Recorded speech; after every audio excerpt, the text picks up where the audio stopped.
As Katrina was busy this weekend, I will be hosting this night's show, and we did a recording earlier, so I will be playing that one for you, and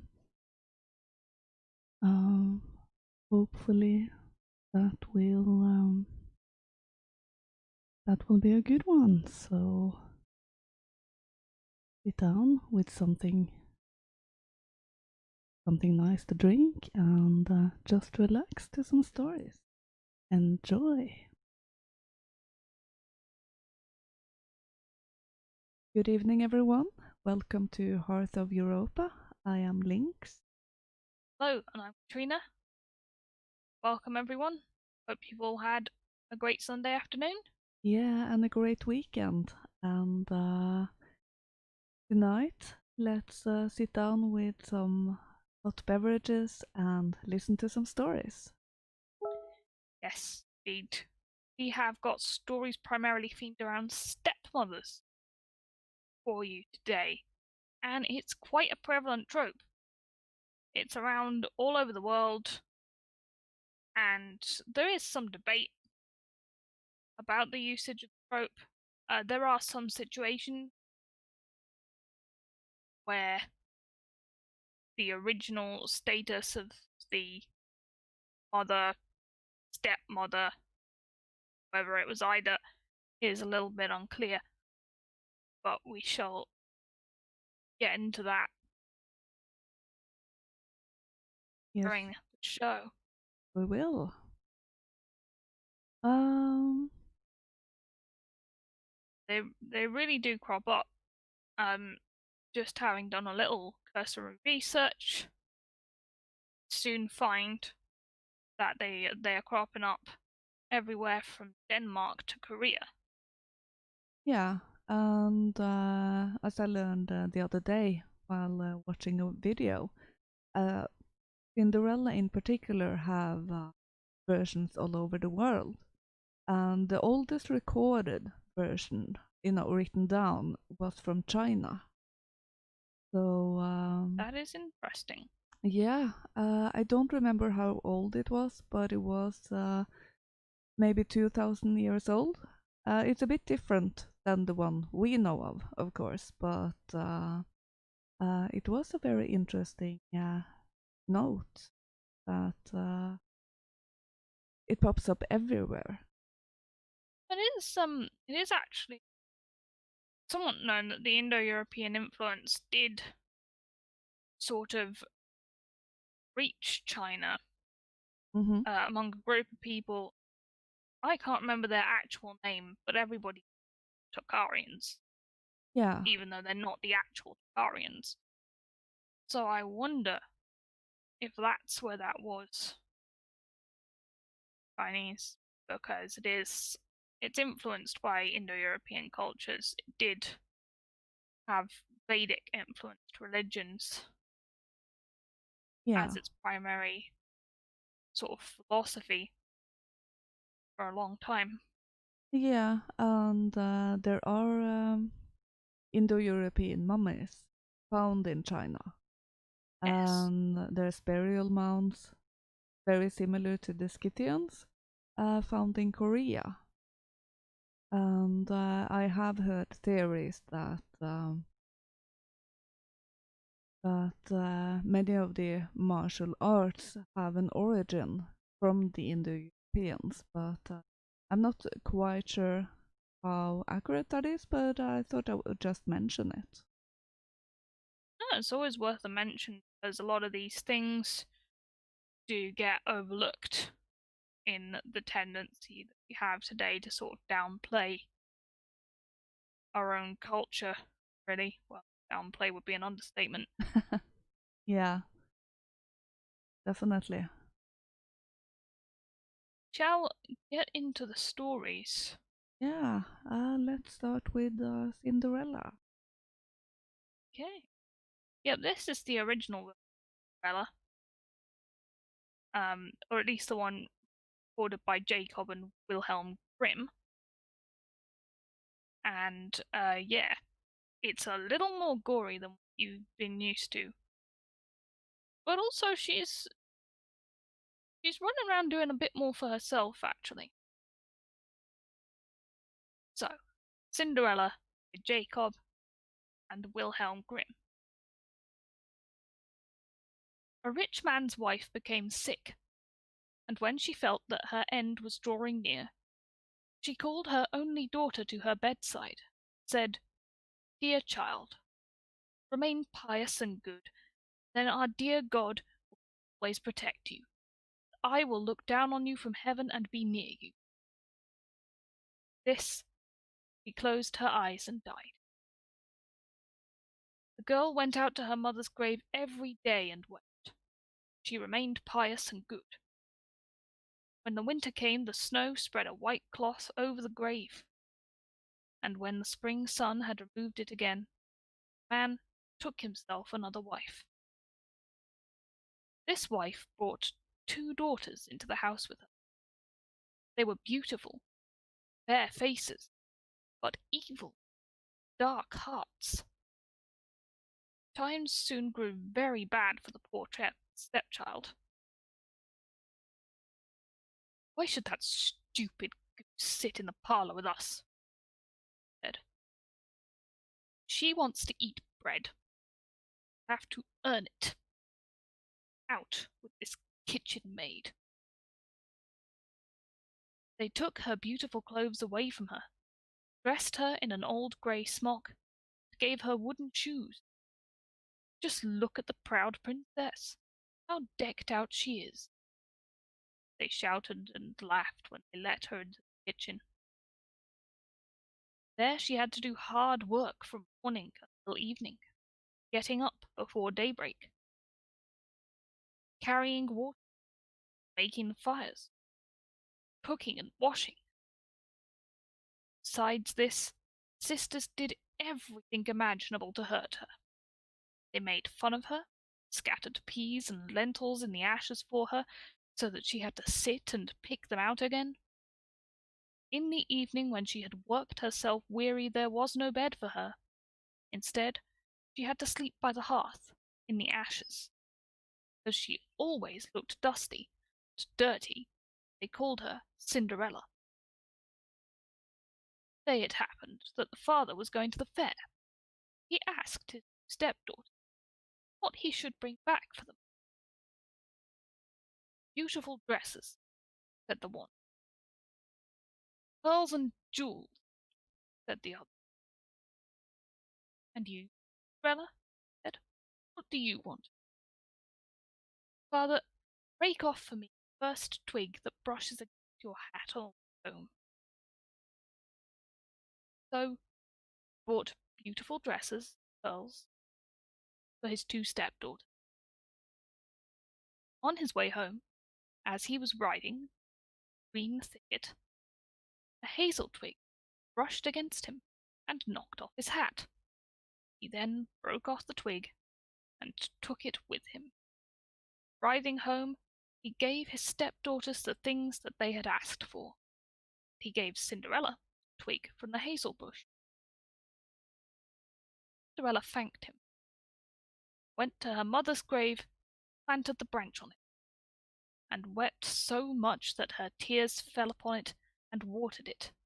It grew, became a beautiful tree. Cinderella went to this tree 3 times a day, every day, and beneath it wept and prayed. A white bird came to the tree every time. Whenever she expressed a wish, the bird would throw down to her what she had wished for. Now, it happened that the king planned a festival that was to last 3 days. All the beautiful young girls in the land were invited, so that his son select a bride for himself. When the 2 stepsisters heard that they too were invited, they were in high spirits. They called Cinderella, saying, "Comb our hair for us, brush our shoes, fasten our buckles. We are going to the festival at the king's castle." Cinderella obeyed, but wept, as She too would have liked to go dance with them. She begged her stepmother to allow her to go. You, Cinderella, you, all covered with dust and dirt, and you want to go to the festival. You have neither clothes nor shoes, and yet you want to dance. However, because Cinderella kept asking, stepmother finally said, I have scattered a bowl of lentils into the ashes for you. If you can pick them out again in 2 hours, then you may go with us. The girl went through the back door into the garden and called out, You tame pigeons, you turtle doves, and all you birds beneath the sky, come and help me to gather. Good ones go into the pot, bad ones go into your crop. White pigeons came in through the kitchen window, and then the turtle doves. Finally, all the birds beneath the sky came whirring and swarming in, and lit around the ashes. Pigeons nod their heads, began to pick, pick, pick, pick, and the others also began to pick, pick, pick, pick. They gathered all the good grains into a bowl. Hardly 1 hour had passed before they were finished. Flew out again. The girl took the bowl to her stepmother, was happy, thinking that now she would be allowed to go to the festival with them. But the stepmother said, No, Cinderella, you have no clothes, and you don't know how to dance. Everyone would only laugh. Cinderella began to cry, and then the stepmother said, You may go if you are able to pick 2 bowls of lentils out of the ashes for me in 1 hour. Thinking to herself, she will never be able to do that. The girl went through the back door into the garden and called out, You tame pigeons, you turtle doves, and all you birds beneath the sky, come and help me to gather. Good ones go into the pot, bad ones go into your crop. White pigeons came in through the kitchen window, and then the turtle doves. And finally, all the birds beneath the sky came whirring and swimming in and lit around the ashes. Pigeons nodded their heads and began to pick, pick, pick, pick, and the others also began to pick, pick, pick, pick. They gathered all the good grains into the bowls. Before a half an hour had passed, they were finished, and they all flew out again. The girl took the bowls to her stepmother, and was happy, thinking that she would now be allowed to go to the festival with them. But the stepmother said, It's no use. You're not coming with us, for you have no clothes and you don't know how to dance. We would be ashamed of you. With this, she turned her back on Cinderella and hurried away with her 2 proud daughters. Now that no one else was at home, Cinderella went to her mother's grave beneath the hazel tree and cried out, Shake and quiver, little tree. Throw gold and silver down to me. Then the bird threw a gold and silver dress down to her, slippers embroidered with silk and silver. She quickly put on the dress and went to the festival. Her stepsisters and her stepmother did not recognize her. They thought she must be a foreign princess, for she looked so beautiful in the golden dress. They never once thought it was Cinderella, for they thought that she was at home, sitting in the dirt, looking for lentils in the ashes. The prince approached her, took her by the hand, and danced with her. Furthermore, he would dance with no one else. Never let go of her hand, and whenever anyone else came and asked her to dance, he would say, She is my dance partner. He danced until evening, then she wanted to go home, but the prince said, I will go along and escort you, for he wanted to see whom the beautiful girl. belonged. However, she eluded him and jumped into the pigeon coop. The prince waited until her father came. Then he told them that the unknown girl had jumped into the pigeon coop. The old man thought, could it be Cinderella? He had them bring him an axe and a pick so that he could break the pigeon coop apart, but no one was inside. When they got home, Cinderella was lying in the ashes, dressed in her dirty clothes. A dim little oil lamp was burning in the fireplace. Cinderella had quickly jumped down from the back of the pigeon and had run to the hazel tree. There she had taken off her beautiful clothes and laid them on the grave, and the bird had taken them away again. Then, dressed in her grey smock, she had returned to the ashes in the kitchen. The next day, when the festival began anew, and her parents and stepsisters had gone again, Cinderella went to the hazel tree and said, shake and quiver, little tree, throw gold and silver down to me. Then the bird threw down an even more magnificent dress than on the preceding day. When Cinderella appeared at the festival in this dress, everyone was astonished at her beauty. The prince had waited until she came, and then immediately took her by the hand, danced only with her. When the others came and asked her to dance with them, she said, she is my dance partner. When evening came, she wanted to leave, and the prince followed her, wanting to see into which house she went. But she ran away from him into the garden behind the house. A beautiful tall tree stood there, on which hung the most magnificent pears. She climbed as nimbly as a squirrel into the branches, and the prince did not know where she had gone. He waited until her father came and said to him, the unknown girl has eluded me. I believe she has climbed up the pear tree. Father thought, Cinderella?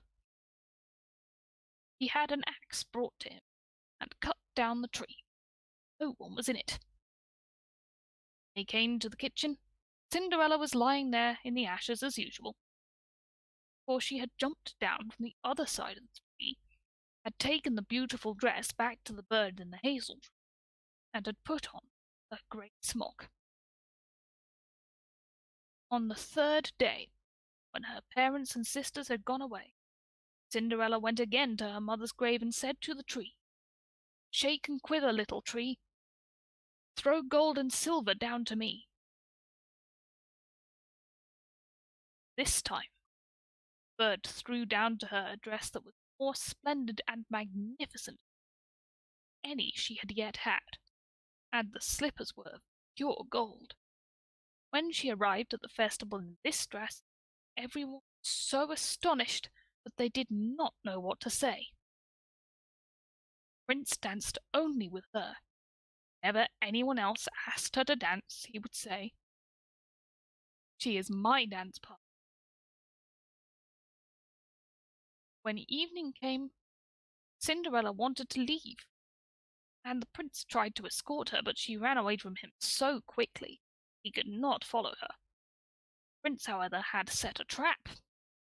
He had smeared the entire stairway with pitch. When she ran down the stairs, her left slipper stuck in the pitch. The prince picked it up, small, dainty, gold. The next morning he went with it to the man and said to him, no one shall be my wife, except for the one whose foot fits this golden shoe. Two sisters were happy to hear this, for they had pretty feet. With her mother standing by, the older one took the shoe into her bedroom to try it on. She could not get her big toe into it, for the shoe was too small. Then her mother gave her a knife and said, "Cut off your toe. When you are queen, you will no longer have to go on foot." The girl cut off her toe, forced her foot into the shoe, swallowed the pain, and went out to the prince. He took her on his horse as his bride, and rode away with her. However, they had to ride past the grave, and there on the hazel tree sat two pigeons, crying out, "Digoo, Rook-de-goo, there's blood in the shoe. The shoe's too tight. This bride is not right." Then he looked at her foot and saw how the blood was running from it, turned his horse around and took the false bride home again, saying that she was not the right one. The other sister should try on the shoe.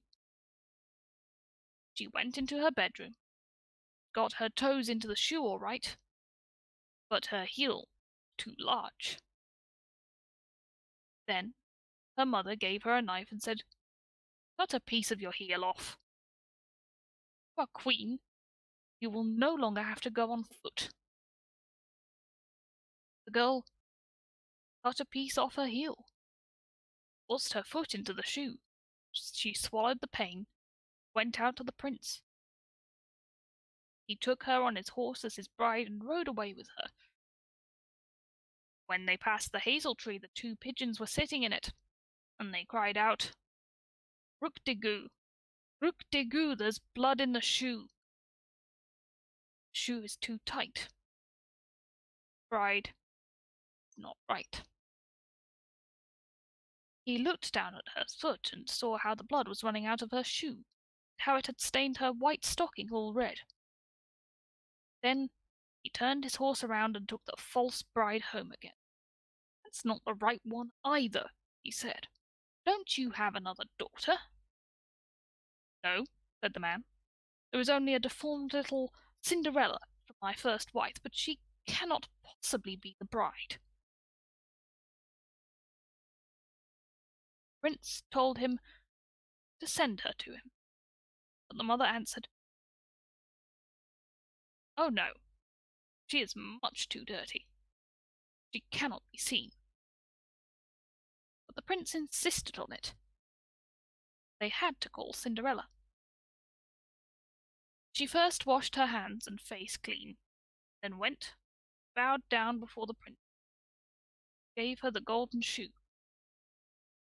She sat down on a pulled her foot out of the heavy wooden and put it into the slipper. It fitted her perfectly. When she stood up, the prince looked into her face and recognized the beautiful girl who danced with. He cried out, "She is my true bride." The stepmother and the two sisters were horrified, turned pale with anger. The prince, however, took Cinderella onto his horse and rode away with her. As they passed by the hazel tree, two white pigeons cried out, "Rook-de-goo, Rook-de-goo, no blood's in the shoe. The shoe's not too tight. This bride is right." After they had cried this out, they both flew down and lit on Cinderella's shoulders, one on the right, the other on the left, and remained sitting there. When the wedding with the prince was to be held, the two false sisters came, wanting to gain favour with Cinderella, share her good fortune. When the bridal couple walked into the church, the older sister walked on their right side and the youngest on their left. Pigeons pecked out one eye from each of them. Afterwards, as they came out of the church, the older one was on the left side, and the younger one on the right side, and the pigeons pecked out the other eye from each of them. And thus, for their wickedness and their falsehood, they were punished with blindness as long as they lived. Yeah, so that is the grim version of Cinderella. A little bit different in many aspects, getting considerable words. Yeah, it's a good one. As I say, it's quite different from the Disney version. I think most people are most for. Uh, I'm not sure if you have it over in England or Scotland, but over here, every Christmas Eve they send Three Nuts for Cinderella, which was a film made in the 70s, Soviet Union.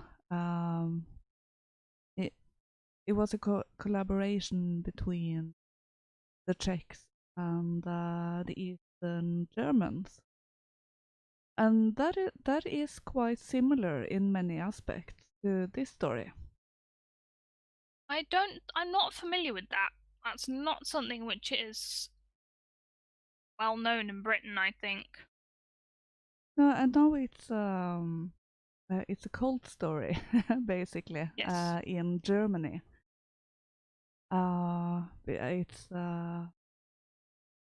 It's I co- actually have vaguely heard of it before. yeah.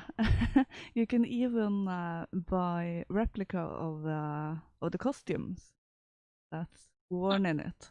So I really like it, huh? yeah, well, Is it is it quite good? good.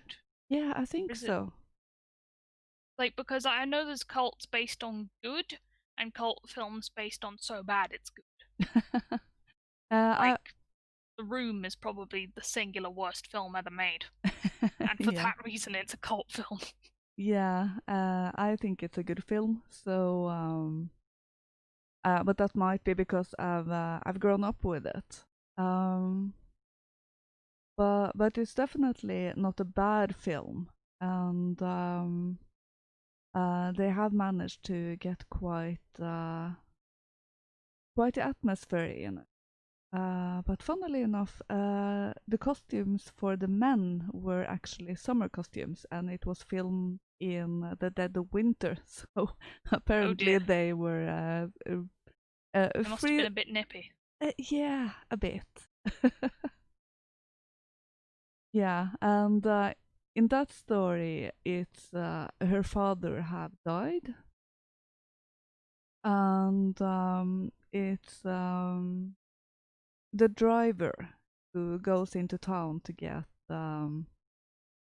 fabrics and jewels for the ball, and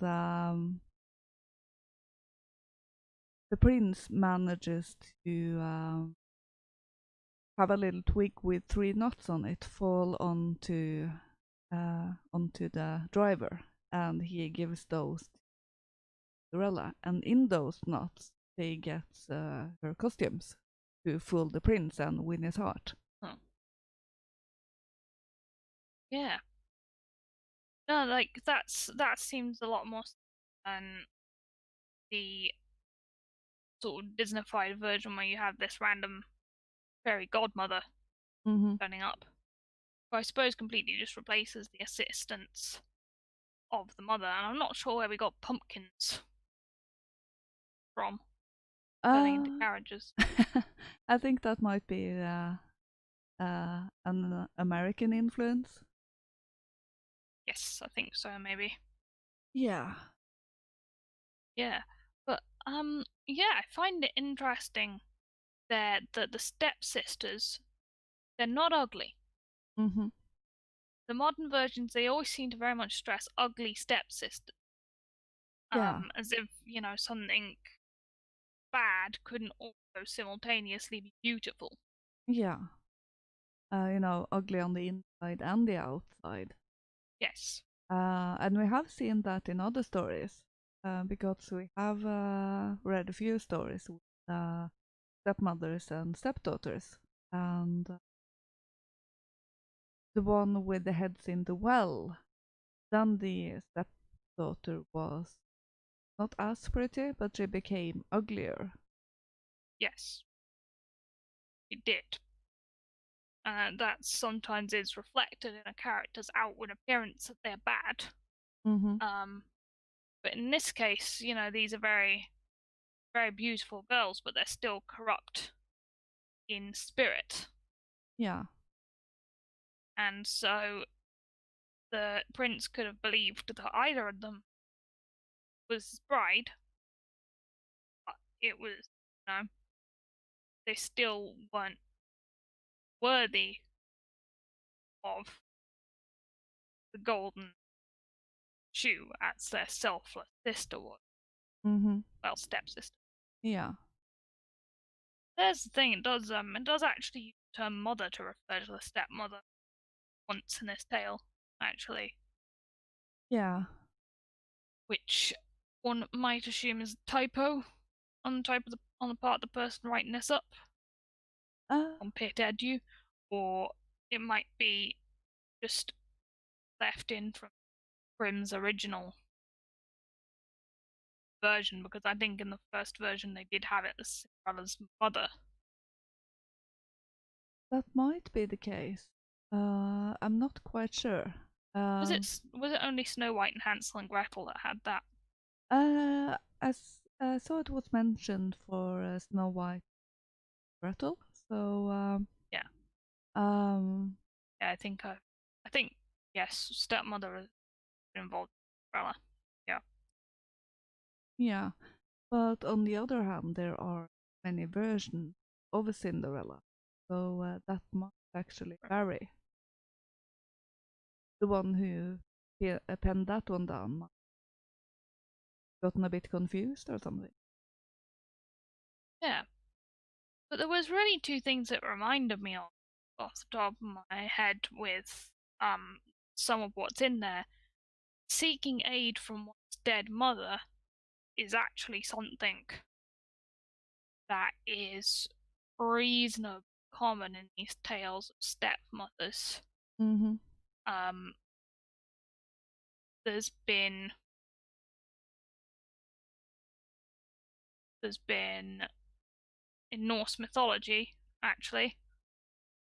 There's a guy called Svipdagur Yeah, uh, resurrects his mother Groa from the grave, so he can accomplish an impossible task that his stepmother set of wooing this sort of goddess woman called Mengloth. And there is also Vasilissa the Beautiful. That's how I pronounce her name, I think. mm-hmm. Where she's aided by a doll that her mother gave. That's from Russia. Yeah, And there's actually a Malaysian folktale where the heroine's mother comes back as a fish to protect her. yeah. Direct involvement there. I So think, there's it's quite common that the natural seems to be protecting from fake mother. mm-hmm. I think the Chinese version, a golden carp, be Hmm. a vessel for the dead mother, if I remember correctly. Yeah, that is quite interesting. They will come back beyond the grave, and I just wonder if the stepmother sort of represents an unnatural imposition on the family, Mm-hmm. turning towards materiality Yeah, and a disrespect for one's ancestors, but the ancestors are still there and will provide protection if one seeks it from them for the kin who do remain loyal. yeah. And it's also a point that when it comes to biological parents and biological family, you can't really escape it because it's in your blood. No, it is true. It is true. It's in your blood. It's and also it's sort of passed down to you uh in the Norse mythology really through your Disir, isn't it? Mm-hmm. You have family spirits, you have sort of collective family karma and fates, Yeah, if you will.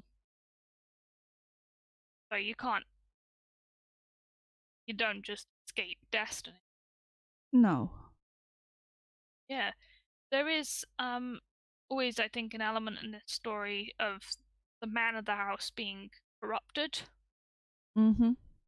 um by lust for a new wife. Sometimes she's beautiful, other times she's just rich. I know we've read a previous story with Stepmothers, King of Colchester's daughter, where the resultant new stepmother was very ugly, but she was rich. Mm-hmm. So he pretty much always persuaded to ignore his kin Yeah. riches for social prestige. Yeah. I do find it interesting how the fathers can be absent in these stories or negligent. Yeah, And it does point to the divided loyalty that might arise in relationships like this. it is true. It's not ideal, and it seems to be that it's only happened in cases where nature has gone kind of wrong Mm-hmm. and has died in childbirth or become sick before the end of her life. Yeah. What else is jumping out at me about this story? Pigeons. Two pigeons. One on either shoulder. Yeah.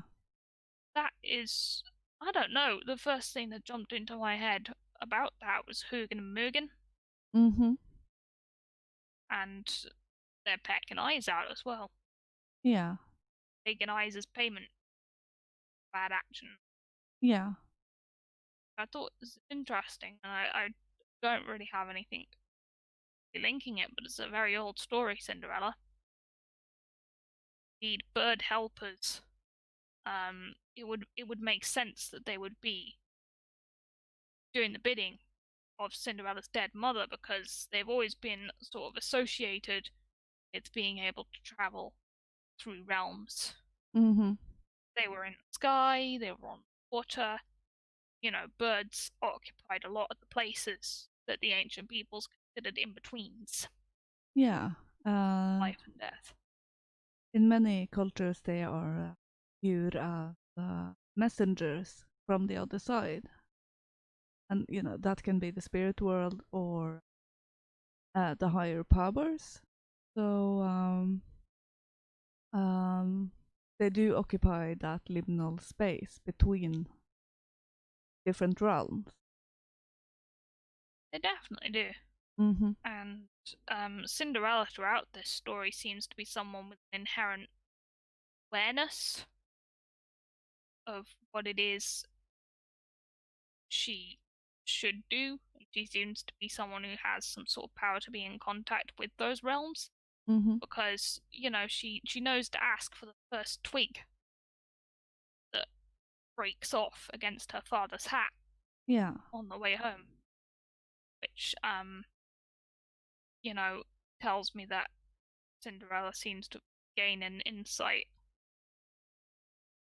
Birds, ancestors, um, like for a way back, really, from before that we involved the pigeons in the story, Mm-hmm. and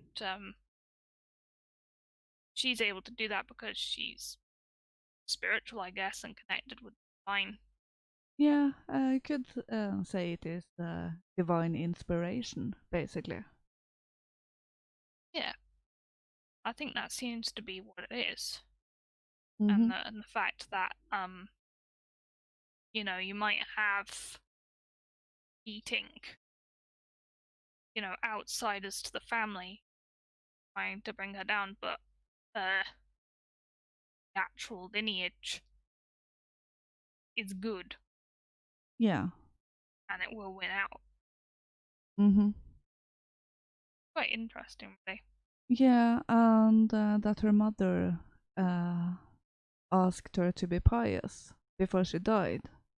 Hmm. That sort of transcends both the old ways into the new, Yes. because piety we mostly connect to Christianity.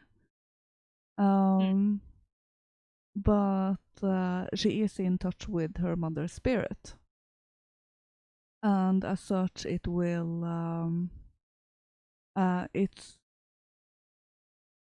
It's not evil or of the devil or anything, but you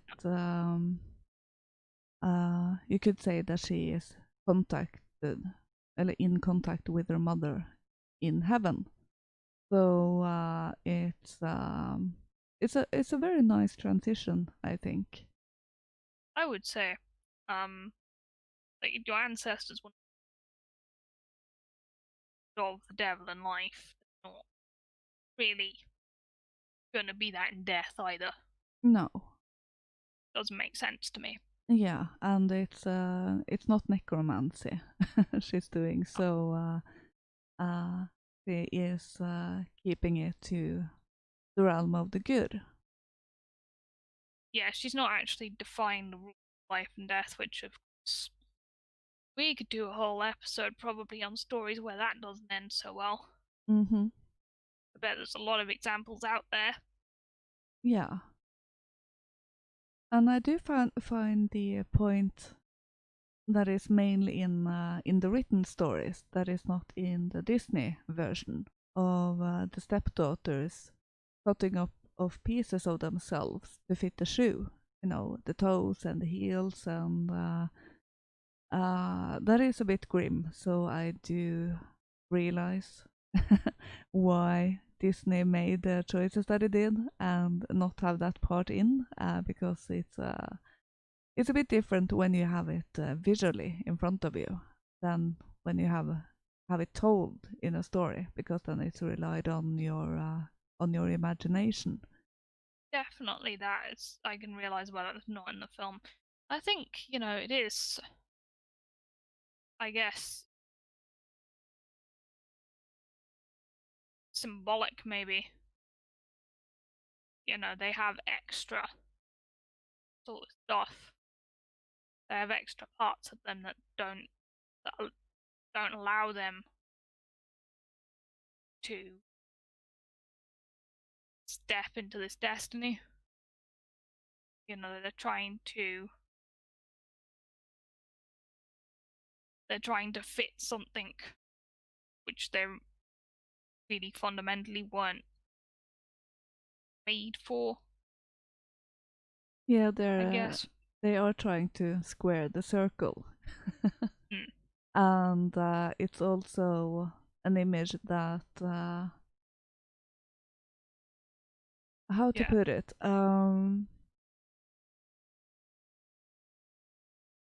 in order to step into the role as the bride of the prince, they won't be able to be all of themselves. yeah. And in the end, that will disfigure you when you can't be who you are in a relationship. That is quite true because they weren't in it because they loved the prince. Mm-hmm. They were in it because they wanted to wear fancy dresses They wanted a and status. prance around being a queen. Yeah. So then it's all about status and the material realm. I'm sorry. Um, Instead of being true to your heart. That is very true. Mm-hmm. And I think we are seeing, you know, with these stories quite a lot. The notion that you can't fake greatness. No. No matter what you do in order to try and get ahead in the material world, got if fate hasn't got certain things lined up for you, you get them. Mm-hmm. And also that um, you can't hide who you are in the long run. No, Who you are will shine through and become visible to people.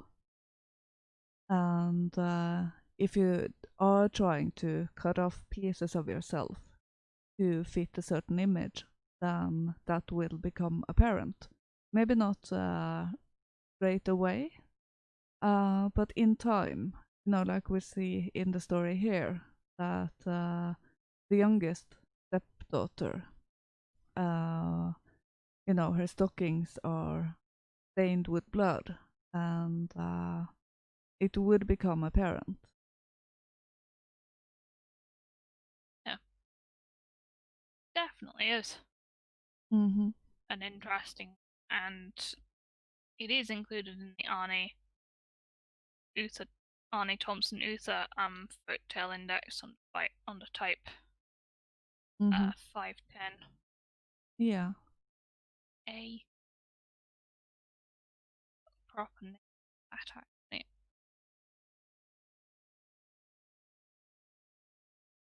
Yeah, that it's always quite useful to classify any sort of folktale to look at the index. Mm-hmm. But Cinderella is a whole classification by itself. They've named it that. Yeah. It quite often involves the help of birds. Mm-hmm. Um, there is beautiful clothing obtained from a supernatural being fairly often, Yeah. and there is quite often that tree prince and leaving early, and then lots and lots of cultures have much same sort of thing. Mm-hmm. We do have a Norwegian story uh, like this as well. Um, Yes. Kari Wooden Skirt, I think the name was, and um, she is driven away from home, and she has to wear a wooden skirt um, where she gains service, and then she wants to win the heart of the prince at that castle. So and she has help to get to safety, and that spirit or whatever it is that is helping her is also providing her with the clothing. Hmm. Uh, that is a version we can link up for Yeah, we those who can want to definitely live. put that on Twitter in the chat. Mm-hmm. Should link that to them. If Yeah, someone have a look, we should link the Dog Smile as well. They want to yeah, have a look at that. yeah. We might also link several versions of Cinderella that I've come across. Yes, there's a lot. There's a Yeah, lot here, people. yeah, there is. Oh, So, shall we move over to Snow White? Another of those very classical stories. yes, another classic stepmother story. And indeed, a little more complicated than the Disney version. A little more. Little Snow White by Jacob and Wilhelm Grimm. Once upon a time in midwinter, when the snowflakes were falling like feathers from heaven, the Queen sat sewing at her window, which had a frame of black ebony wood. As she sewed, she looked up at the snow, pricked her finger with 3 drops of blood fell into the snow, red on white, looked so beautiful that she thought to herself, if only I had a child as white as snow, as blood, as black as the wood in this frame. Soon afterward she had a little daughter, as white as snow, as red as blood, as black as ebony wood. Therefore they called her Little Snow White. And as soon as the child was born, the Queen died. A year later the king took for himself another wife. She was a beautiful woman, but she was proud and arrogant, and she could not stand it if anyone might surpass her in beauty. She had a magic mirror. Every morning she stood before it, looked at herself, and said, "Mirror, mirror on the wall, who in this land is the fairest of all?" To this the mirror answered, "You, my queen, fairest of all." Then she was satisfied, for she knew that the mirror spoke the truth. Snow White grew up and became ever more beautiful. When she was 7 years old, she was as beautiful as the light of day, even more beautiful than the queen herself.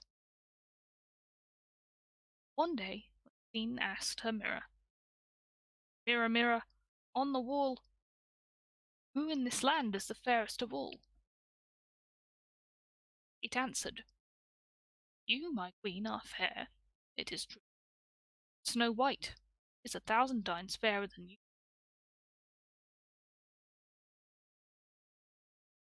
The queen took fright, turned yellow, being envy. That hour on, whenever she looked at Snow White, her heart turned over inside her body. So great was her hatred for the girl. The envy and pride grew even greater, like a weed in her heart, until she had no peace day and night. Then she summoned a huntsman, and said to him, "Take Snow White out into the woods. I never want to see her again. Kill her. As proof that she is dead, bring her lungs and liver back to me." The huntsman obeyed, and took Snow White out into the woods. He took his hunting knife and was about to stab it into her innocent heart when she began to cry. "Dear huntsman, let me live. I will run into the wild woods and never come back." Because she was so beautiful, the huntsman took pity on her. "Run away, you poor child," he thought. "The wild animals will soon devour you anyway." But still, it was as if a stone had fallen from his heart. He would not have to kill her. Just then, a young boar came running by. He killed it, cut out its lungs and liver, and took them back to the queen as proof of Snow White's death. The cook had to boil them with salt, and ate them, supposing she had eaten Snow White's lungs and liver.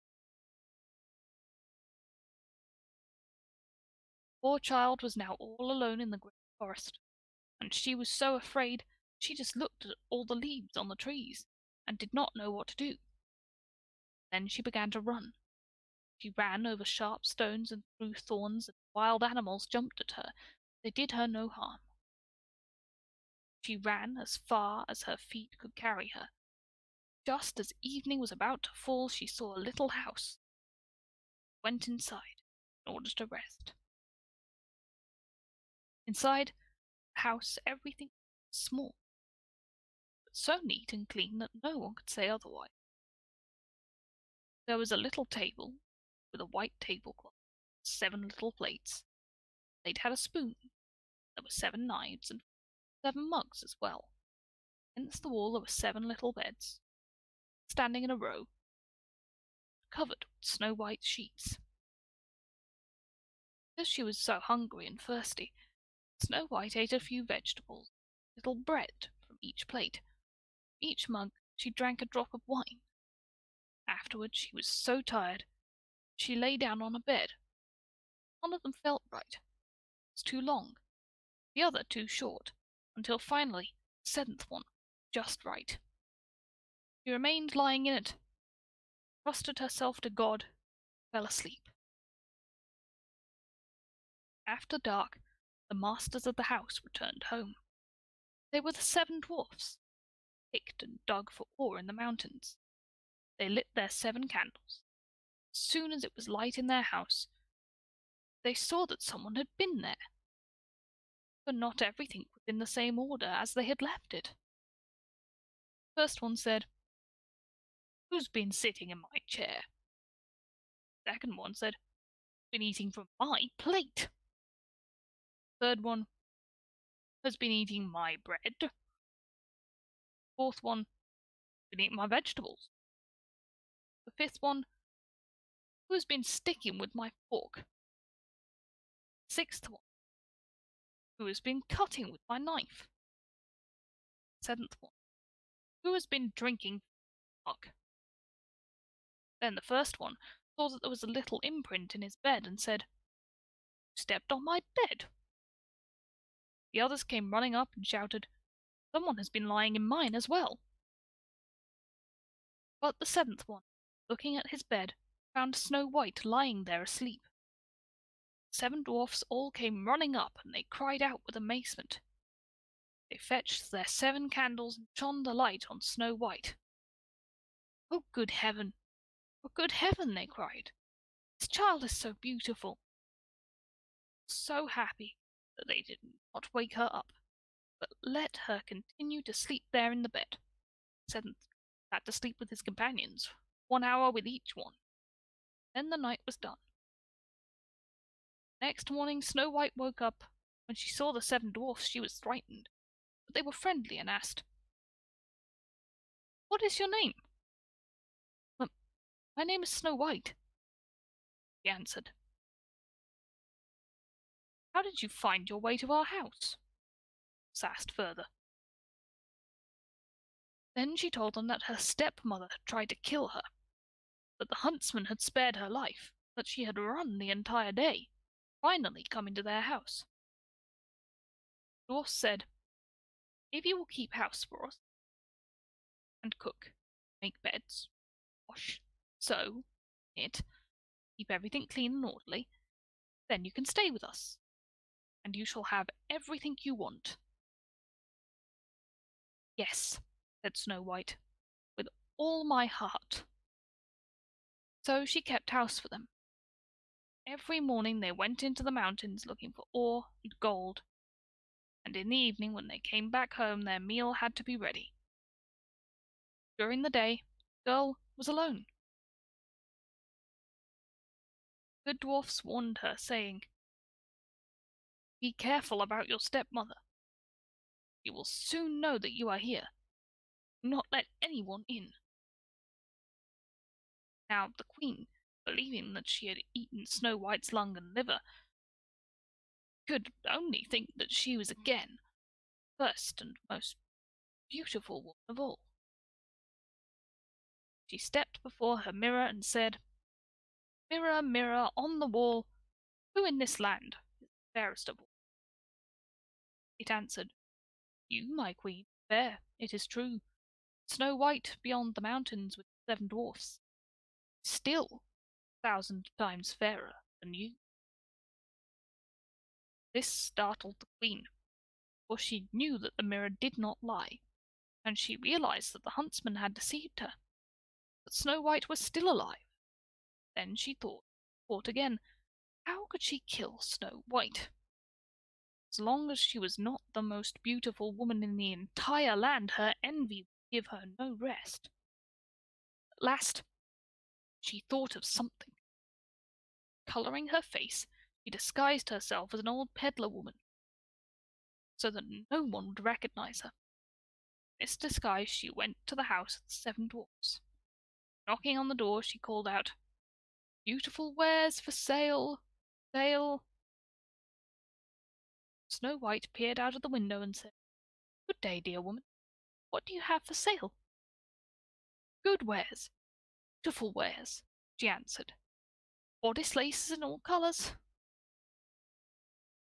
She took out the one that was braided silk. "Would you like this one?" "I can let that honest woman in," thought Snow White, and unbolted the door and bought the bodice lace. "Child," said the old man, "how you look! Come, lace you up properly." The unsuspecting Snow White stood before her, let her do up the new lace. But the old woman pulled so quickly and so hard that Snow White could not breathe. "Used to be the most beautiful," said the old, and hurried away. Not long afterward, in the evening time, the 7 dwarfs came home. How terrified they were when they saw their dear Snow White lying on the ground, not moving at all, as though she were dead. They lifted her up. Seeing that she was too tightly laced, they cut the lace in two. Then she began to breathe a little. Little by little she came back to life. The dwarfs heard what had happened. They said, "That old peddler woman was no one else but the godless queen. Take care, let no one in when we are not with you." When the wicked woman returned home, she went to her mirror and asked, "Mirror, mirror on the wall, who in this land is the fairest of all?" The mirror answered once again, "My queen, fair it is true, but Snow White beyond the mountains with the 7 dwarfs is still 1,000 times fairer than—" She heard that, all her blood ran to her heart, because she knew Snow White had come back to life. "This time," she said, "I shall think of something that will destroy you." Then, the art of witchcraft, which she understood, she made a poisoned. Then she disguised herself, taking the form of a different old woman. Thus she went across the 7 mountains to the 7 dwarfs, knocked on the door, called out, "Good wares for sale, for sale!" Snow White looked out and said, "Your way, I am not allowed to let anyone in." "Surely you may take a look," said the old woman, pulling out the poisoned comb and holding it up. The child liked it so much that she let herself be deceived. She opened the door. After they had agreed on the purchase, the old woman said, "Now let me comb your hair properly." Had barely stuck the comb into Snow White's hair when the poison took effect. The girl fell down unconscious. "Specimen of beauty," said the witch. "Now you are finished." And she walked away. Fortunately, it was almost evening, and the 7 dwarfs came home. When they saw Snow White lying on the ground as if she were dead, they immediately suspected her stepmother. They examined her and found the poisoned comb. Scarcely pulled it out when Snow White came to herself again, and told them what had happened. Once again they warned her to be on guard and not to open the door for anyone. Back at home, the queen stepped before her mirror and said,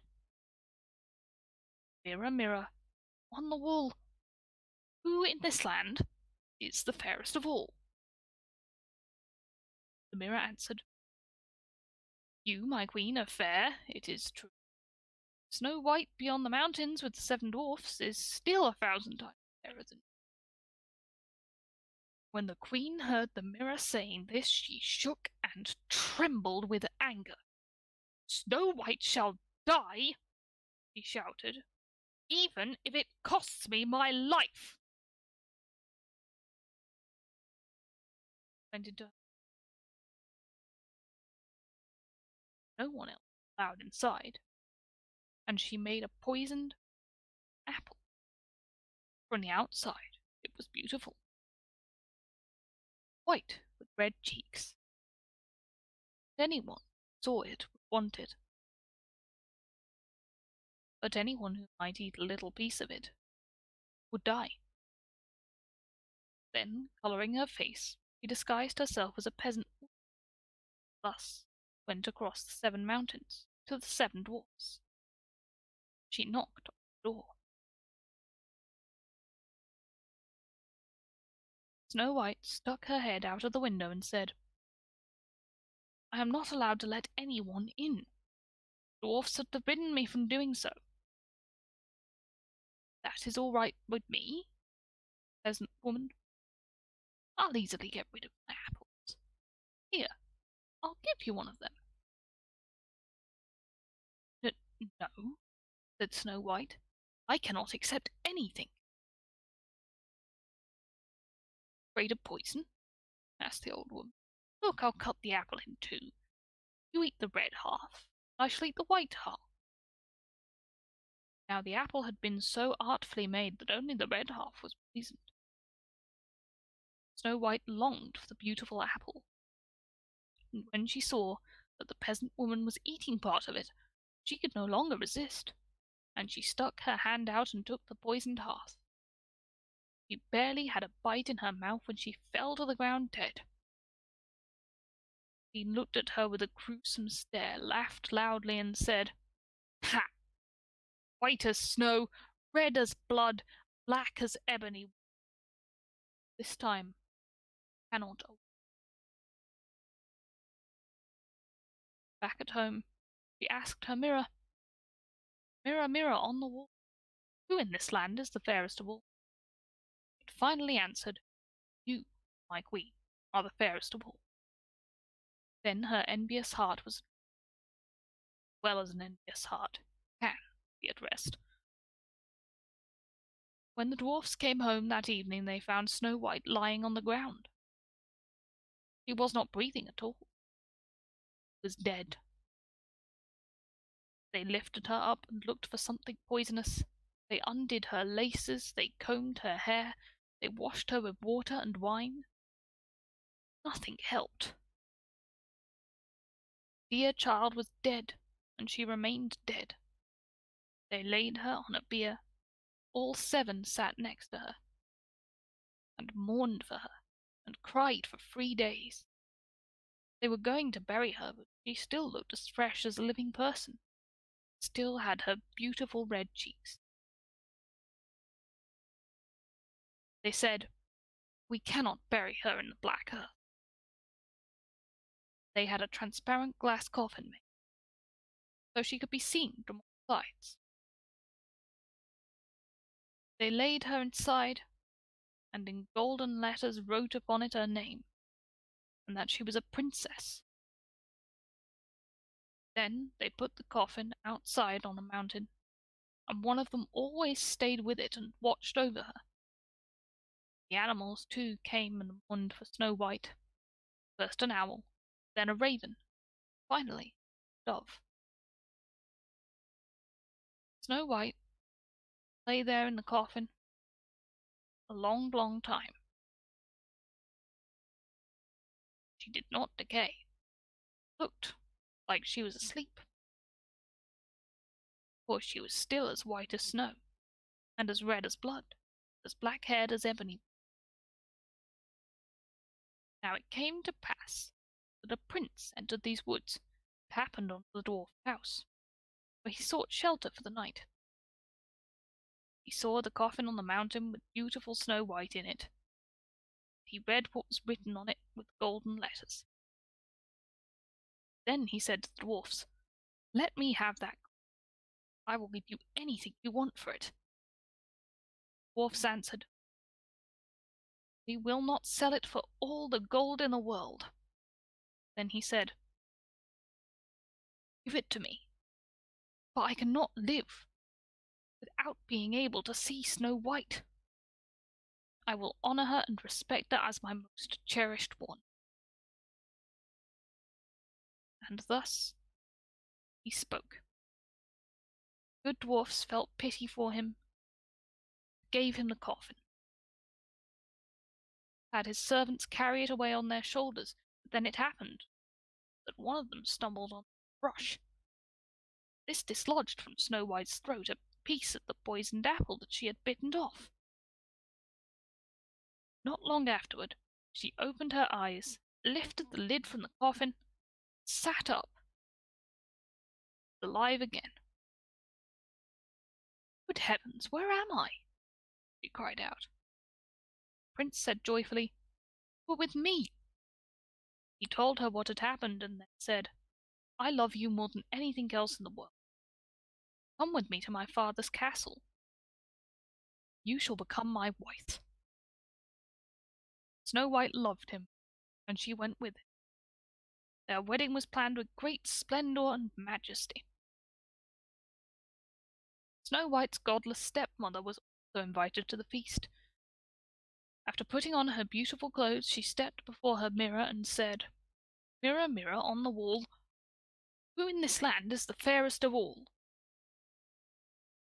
Mirror answered, "Ah, my queen, fair, it is true. But the young queen is 1,000 times fairer than you." The wicked woman uttered a curse. She became so frightened that she did not know what to do. At first, she did not want to go to the wedding. She found no peace.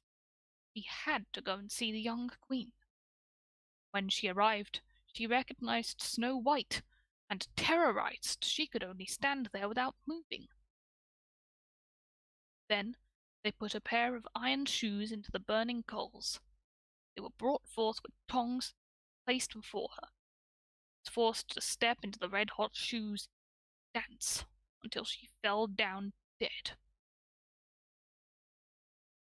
Yeah, some brutal punishment at the end there. Didn't mess around in those days. No. Nope. Sounds very medieval. Yeah. Uh, some of the punishments that was giving out was interesting. Let's just say it that way. There's trial by fire as well, Mm-hmm. where a witch would have to grasp a burning rod. Yeah. I do think Yeah. that is an interesting parallel to that. Yeah. There's obviously things that I find interesting about this. We've got a stepmother, very afraid, obviously, of being outdone by her daughter in terms of beauty. Mm-hmm. So not so much trying to interfere with her romantic relationships, but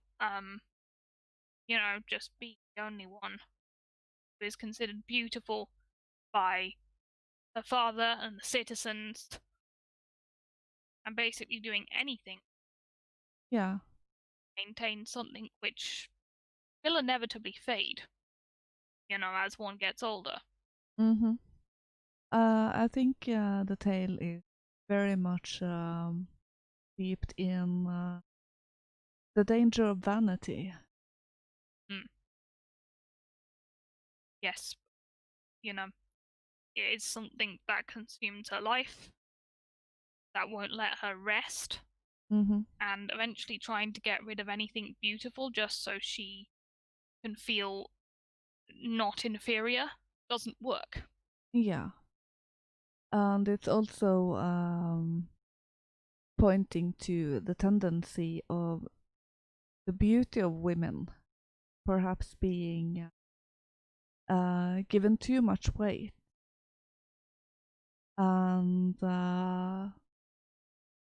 that can manifest that is a very superficial beauty, Yes. while true beauty can be found more on the inside, and it will also mirror on the outside in many cases. Um, Sure. mm-hmm. I mean, we can sort of go a bit dotting on that and talk about mental and physical mutations having correlation there. Yeah, I think the ancient wisdom does have science backing it up, yeah. but it doesn't really need that. It No, just it just sort of is perennial truths anyway. yeah, and you also have those people who are beautiful, but not on the inside, and you can sort of see it in their faces that it's a hollow beauty. It's Yeah, more, it's just a mask in many of those cases. you can very much see that in some people. Yes. Mm-hmm. Hmm. No, but there's some symbolism here. Um, I find the series of birds that visit her interesting. An owl, a raven, and then a dove. Yeah, Wisdom, and ravens I'm mostly associating with both memory and death, just because Odin. Um, and but also they've carried that association into the modern times, most yeah, definitely. And doves, of course, are rebirth. Yeah. new stages of life, and I think they've mostly gotten that association from Noah, Yeah. dove that carried the olive branch to him. Yeah. Ravens are also tied to the underworld. They are indeed. So it could have represented sort of the stages that she was at Mm-hmm. in her journey. And it's kind of like you do wonder what would have happened to her in a state of sort of not quite death. She seems to have gotten stuck in limbo Yeah. for a while. Yeah, it does take my mind to the myth of Hades and oh, what's that goddess's name? Persephone. Yes, Persephone, yeah. Yeah. Um, where she is taken to Hades, the underworld, and then is brought back. But of course, in the myth, she is forced to spend a certain amount of time in the underworld, which isn't the case in Snow White, obviously, but it does have some shades from it as a theme. It does, I think. And yeah, she's obviously she's to been attempted to kill Snow White 3 times. Mm-hmm. So it does sort of hint that Snow White is divinely favored Yeah, because she's escaped death yeah, all twice. yeah, and also that she has gone over the 7 mountains and is staying with 7 dwarfs. The number 7 is tied to God, so yeah, so you could say that she has divine protection. Yeah, and 7 jumps out at me as well. In the Anglo-Saxon tradition, they take it as the number of worlds actually as well, Mm-hmm. number of realms in the universe. I know Yeah, the Norse have 9, yeah, but in other Germanic traditions, it would be 7. yeah. And the last time she is brought back, it's due to the action of the prince, which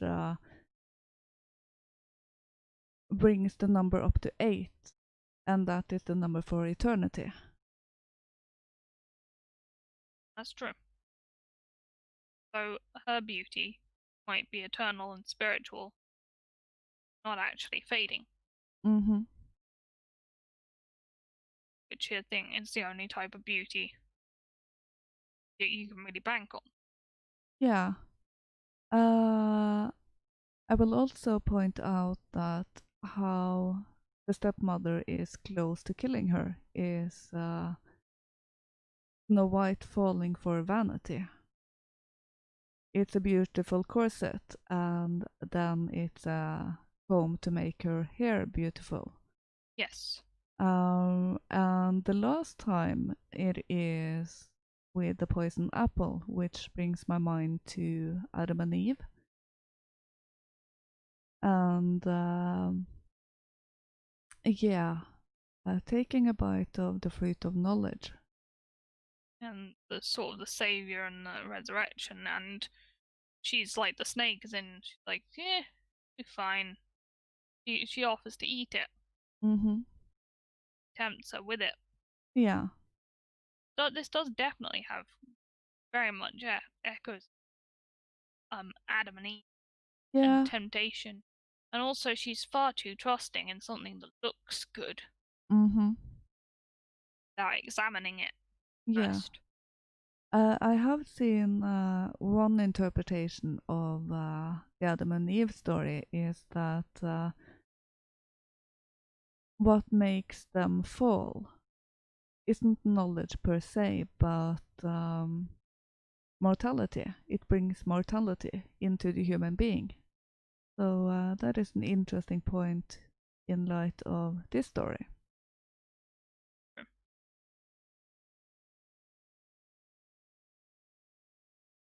Well, we've got one last story. Mm-hmm. We have one last story, which is somewhat like Snow White. Yeah, it has some shades of it, and as we mentioned uh, when we talked about Cinderella, in some of the stories of Snow White, it's not a stepmother, but it is her mother, who is a cruel mother. Yes. That is the don't want to be surpassed by her daughter in beauty. And the upcoming story is quite interesting in that sense because it contains both a bad mother and a stepmother. And the story is called The 12 Wild Ducks. Once upon a time there was a queen who went out driving. It was in the middle of the winter, and fresh snow had just fallen. When she had come a distance on her way, her nose began to bleed, and she had to leave the sleigh. She leaned against the fence and looked at the red blood and the white snow, and she began to think that she had 12 sons and no daughter, and so she said to herself, "Had I a daughter as white as snow and as red as blood, then my sons may as well not matter." This was barely said before a witch came to her. "A daughter you shall have," she said, "and she shall be as white as snow and as red as blood, and then your sons shall be mine. But you may have them until the child is christened." When the time came, the queen had a daughter, and she was as white as snow and as red as blood, as the witch had promised. And so they called her Snow White and Red Rose. There was great joy on the king's farm, and the king was happy beyond measure. But then she remembered that she had promised the witch.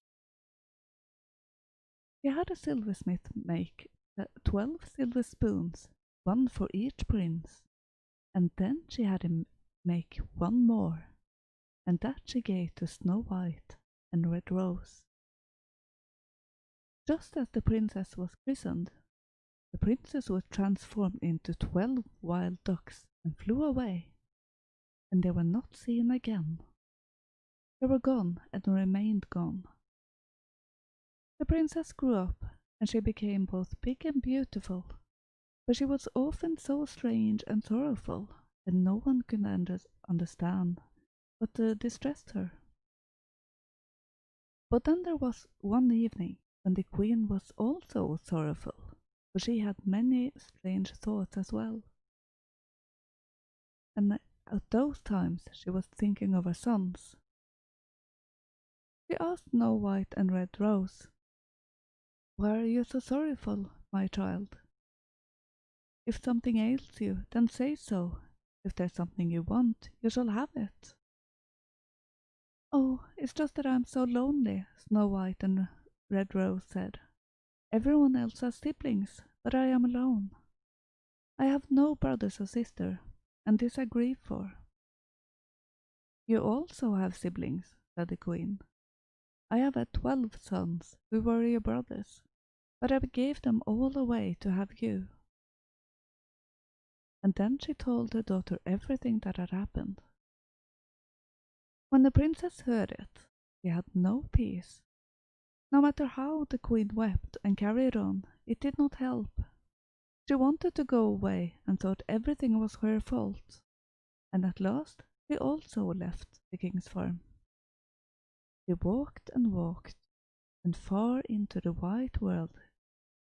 She walked so far that no one would think that such a fine maiden would ever manage to walk that far. After a long, long time she came to a great big forest, and she was so tired she sat down and slept. Then she had a dream that she was walking further into the story, to a small log cabin, and there were her brothers.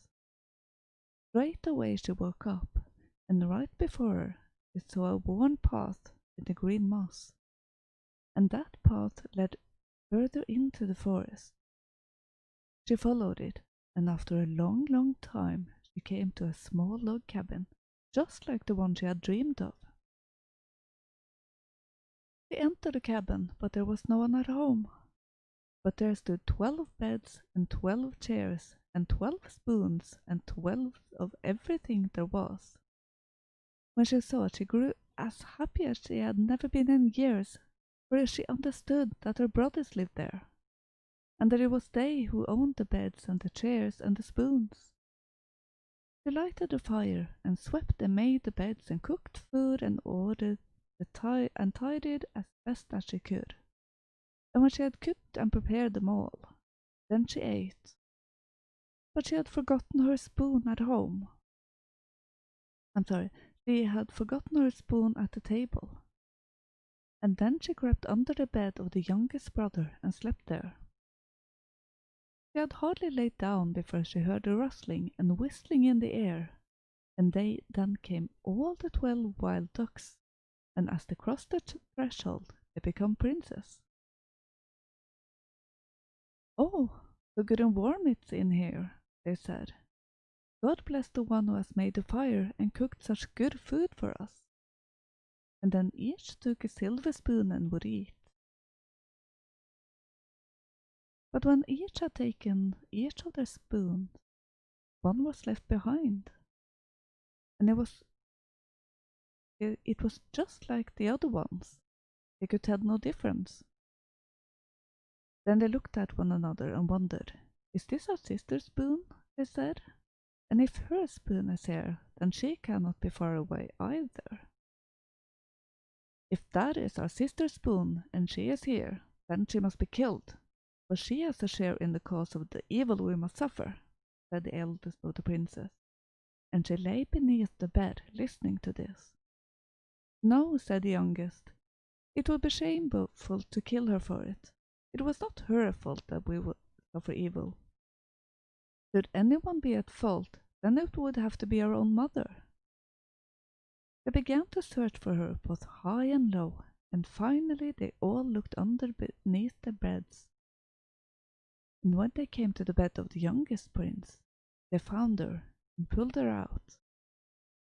The eldest prince would again that she would be killed, but she wept and pleaded so beautifully for herself. "Oh dear me, do not kill me," she said. "I have walked for many years looking for you, and if I could save you, then I would willingly give my life." "Well, if you will save us," they said, "then you shall live. For if you will, then you shall be able to." "Yes, just tell me how it can happen, and I shall do it, whatever it is," said the princess. "You shall gather cotton grass," said the princess, "and you shall card it and spin it and weave a weave from it. And when you have done that, you shall cut and sew 12 caps, 12 shirts, and 12 kerchiefs from it, one for each of us. And while you do this, you shall neither speak, nor laugh, nor weep. If you can do this, then we shall be saved." "But where shall I find the cotton grass for so many kerchiefs and shirts and caps?" said Snow White and Red Rose. "We shall certainly show you," said the princess, and they took her to a great moor. There it was full of cotton grass, swaying in the wind and gleaming in the sun so that it shone like snow from a great distance. Never had the princess seen such much cotton grass before, and that very hour she began to pluck and gather as best and quickly as she could. And when she came home in the evening, she began to card it and spin yarn from the cotton grass. So it went both well and long. She gathered cotton grass and carded it, and in between it all she tied it for the princess. They cooked and made their beds.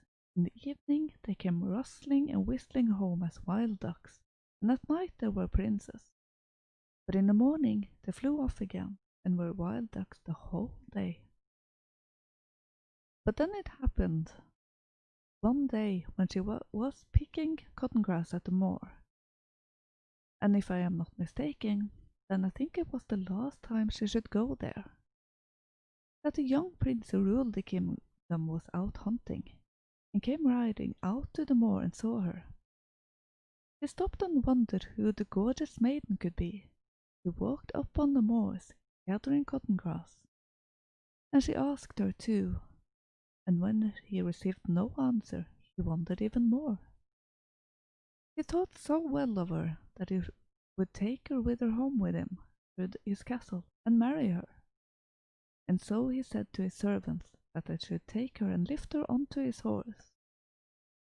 Snow White and Red Rose, he wrung her hands and gestured to them and pointed at the sacks he had worked so hard for. And when the king understood that she would have them with her, he said to his servants that they should take and load up the sacks too. When they had done so, the princess eventually began to make herself agreeable, for the king was both a kind man and a handsome man, and he was happy and friendly towards her as if she were a toy. But when they came home to the king's farm, and the old queen, who was his stepmother, saw Snow White and Red Rose, she grew so angry and envious of her beauty that she said to the king, "Can you not understand the one whom you have brought with you, and whom you will marry, is a witch? She neither speaks nor laughs or weeps." The king paid no mind to that, but held a wedding and married Snow White and Red Rose, and they lived in great joy and glory. But she did not forget to sew the shirts for all that.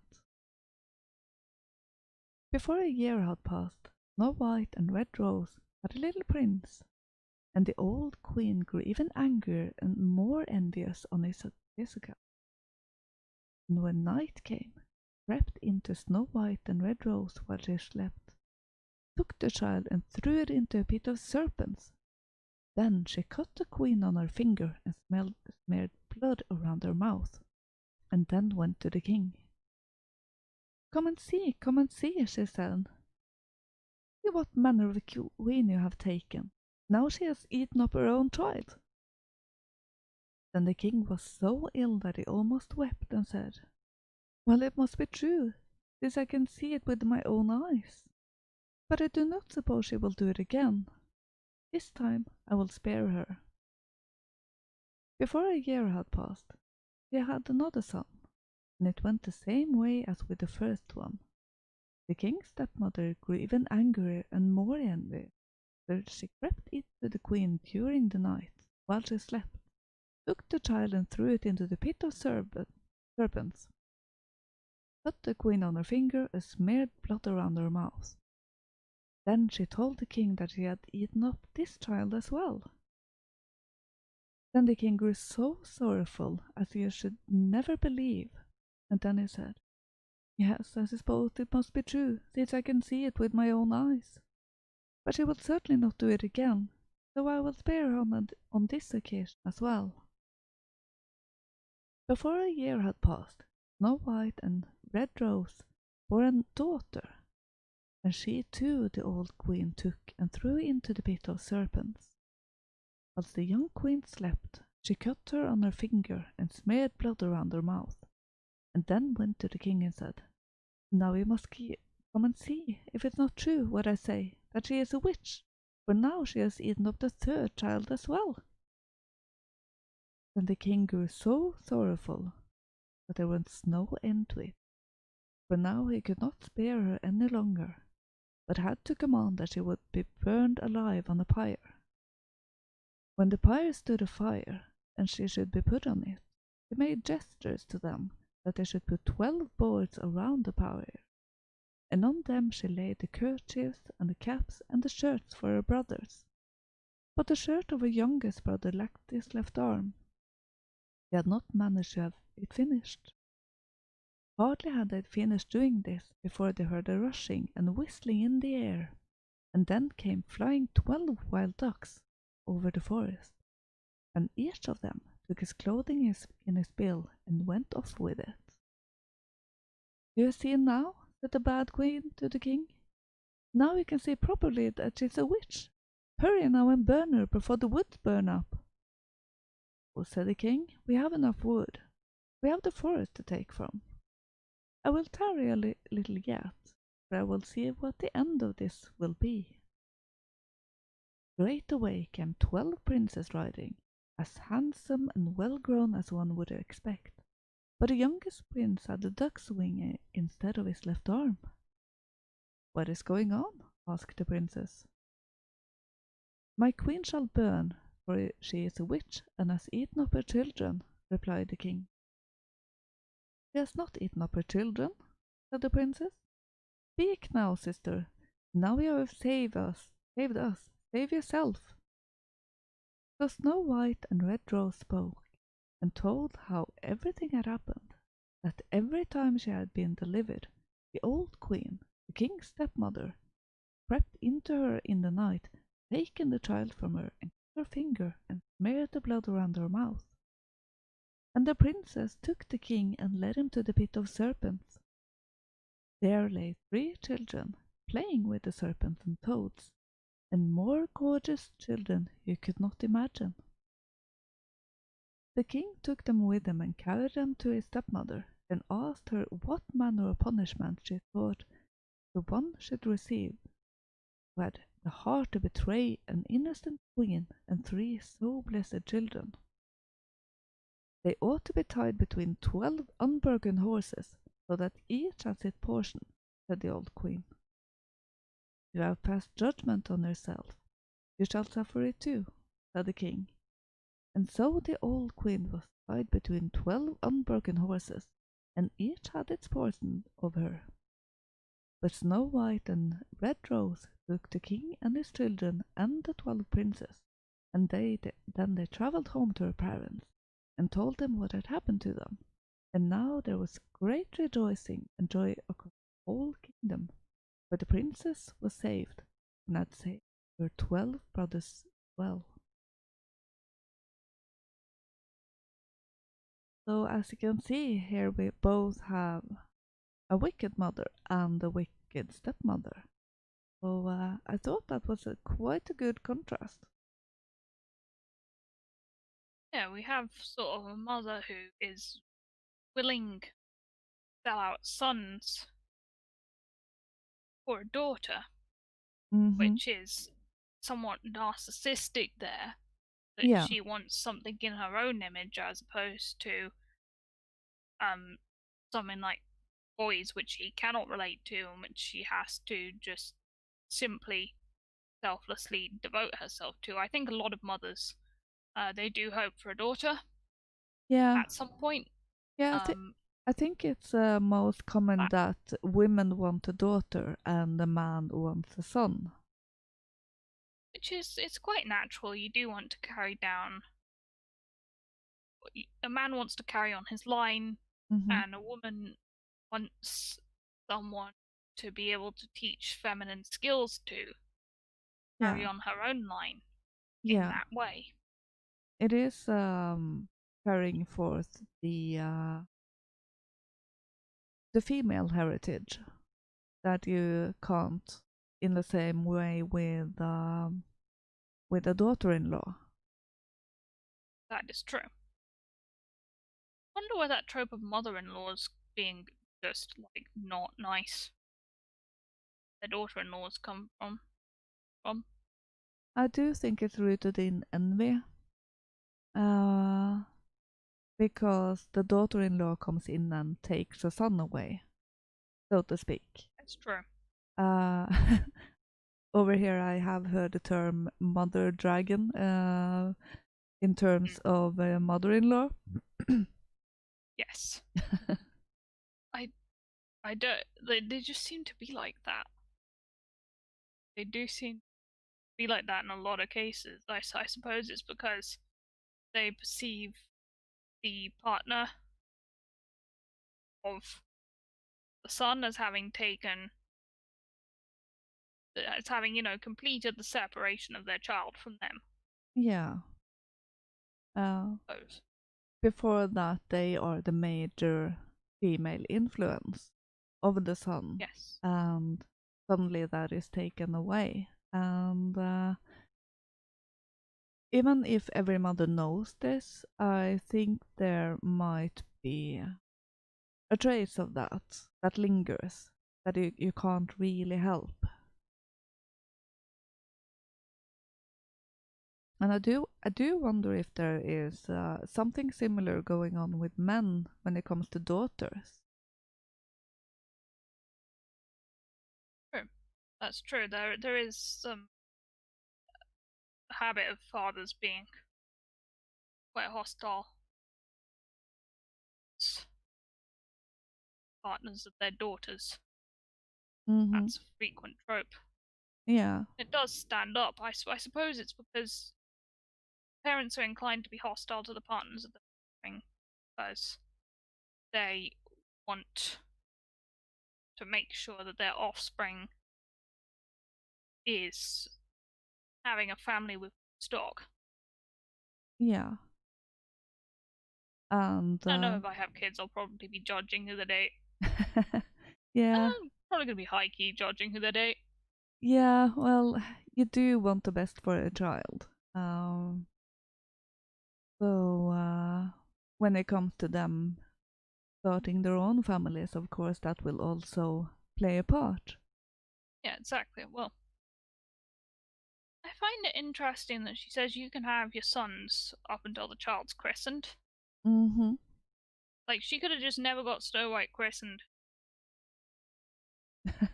and technically, like, renegade that bargain.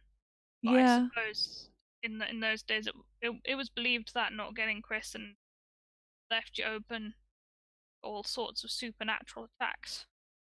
yeah. If something were to happen to you, you would not be able to come to heaven. So Yeah, and be buried on Christian land. yeah. So in that sense, not christening the child would basically condemn her to eternal torture.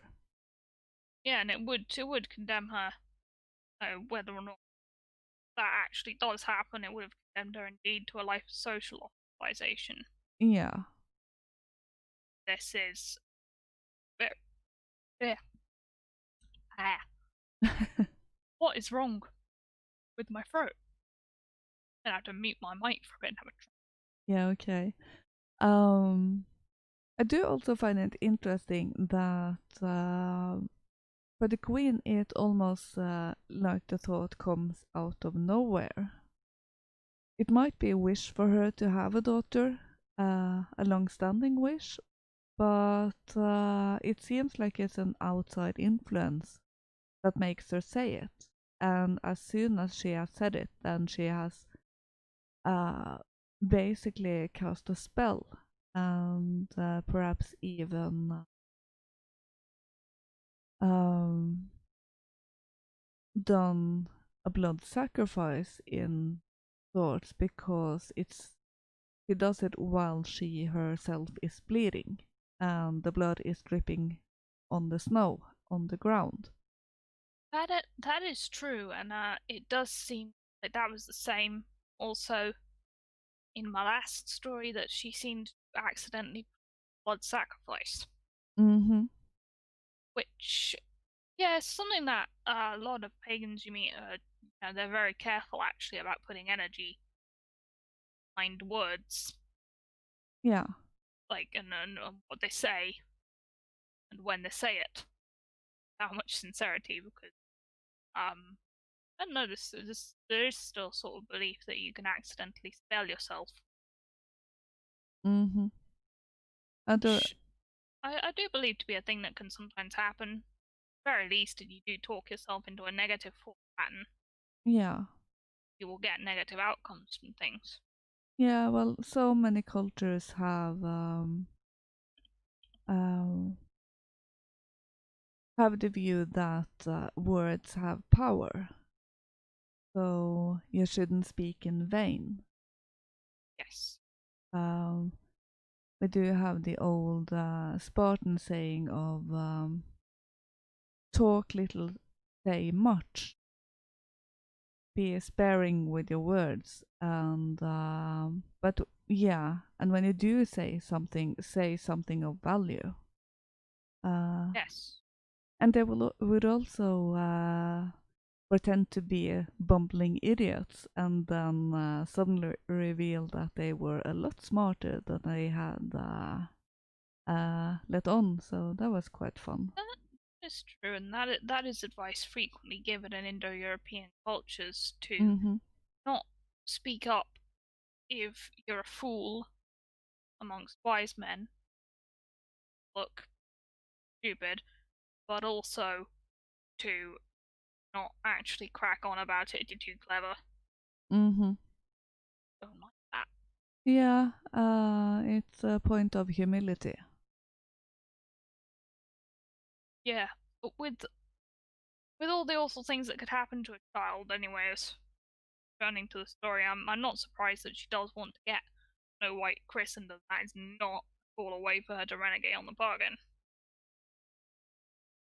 Yeah.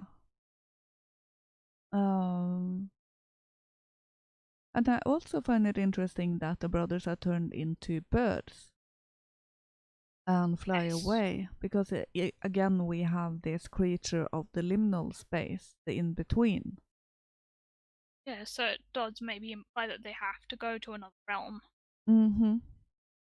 That is frequently a theme in Norwegian tales, that enchanted animals that go off and stay away all of the day, they usually go to another realm during that time and then returns at night.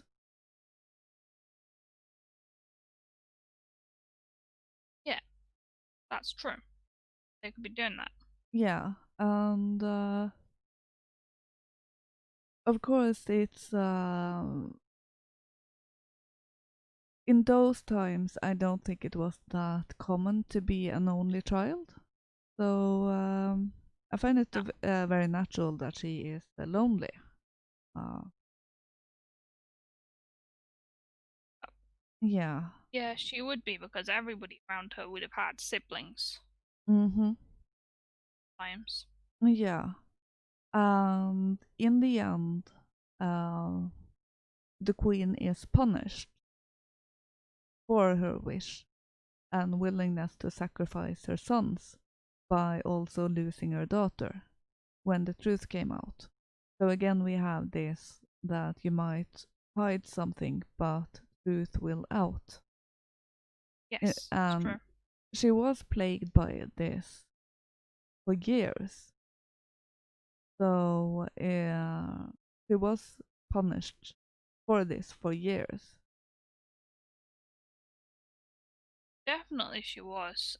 And she's been punished also by prioritizing one child over the others Mm-hmm. by also losing the child which she prioritized, Yeah, which I think actually does happen in actual life when parents have their favorites. Ones who are not the favorites feel neglected, and the ones who are the favorites feel, well, suffocated.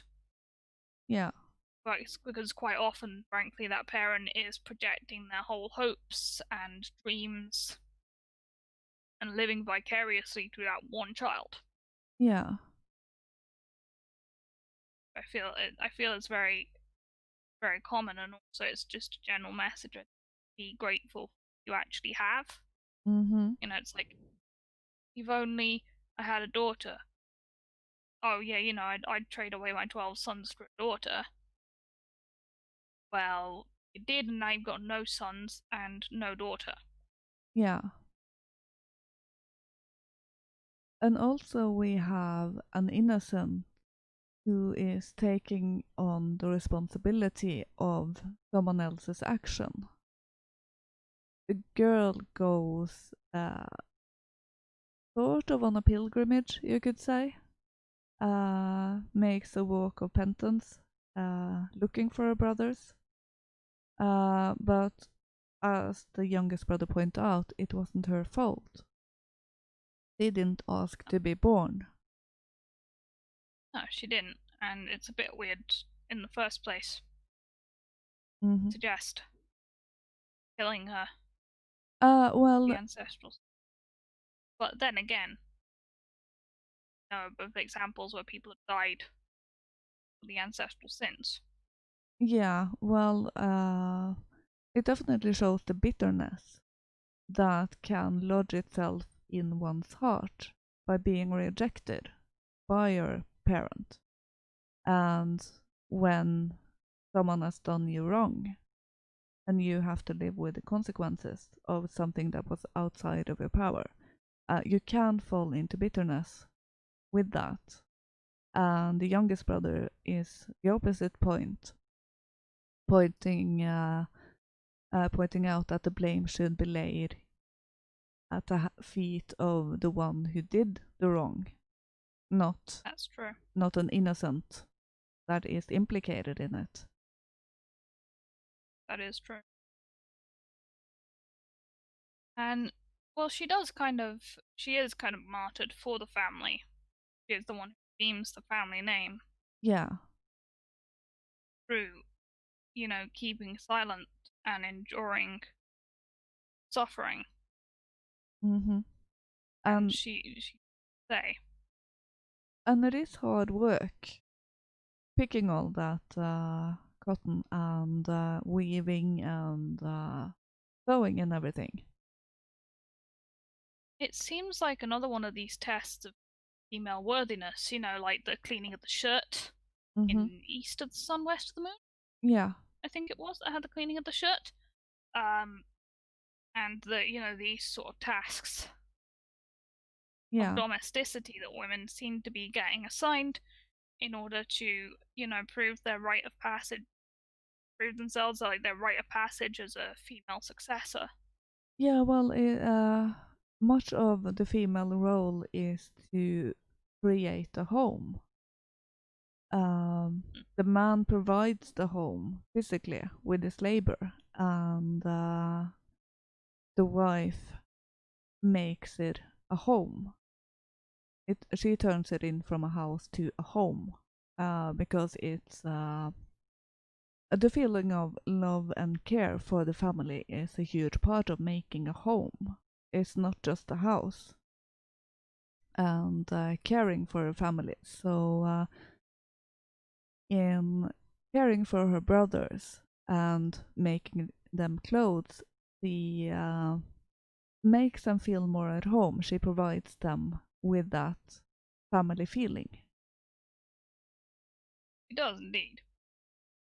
And through that, they are healed, Hmm. rejoin the family again.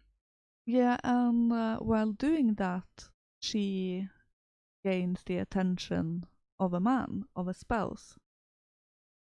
Yes, she does. Yeah, so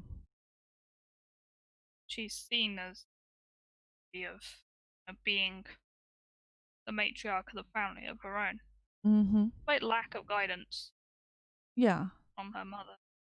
yeah, and Showing that sometimes there's just sort of innate tendency in women. hmm,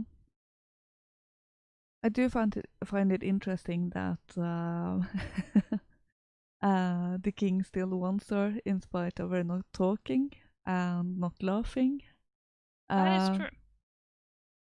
and I Yes, do. it's just like, but well, men out there, um, maybe you're disagreeing right now. Maybe like a wife who does not talk.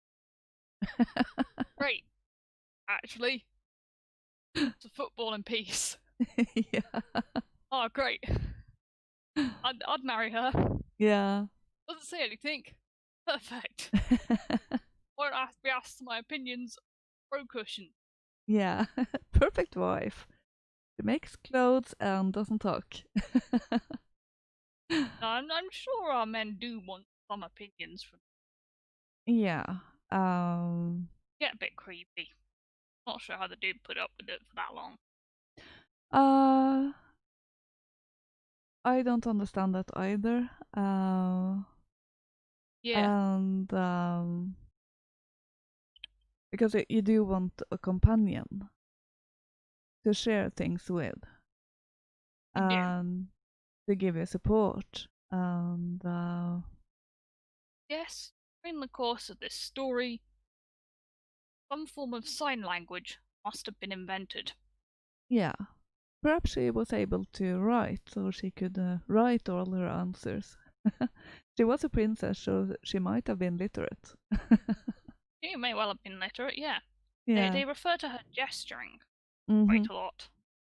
Yeah, well, I do doubt that they brought pen and paper to a hunt. And when uh, she was to burn, I don't think pen and paper was the thing they brought with them to the fire. So outside of that, they might have been writing. Uh, but a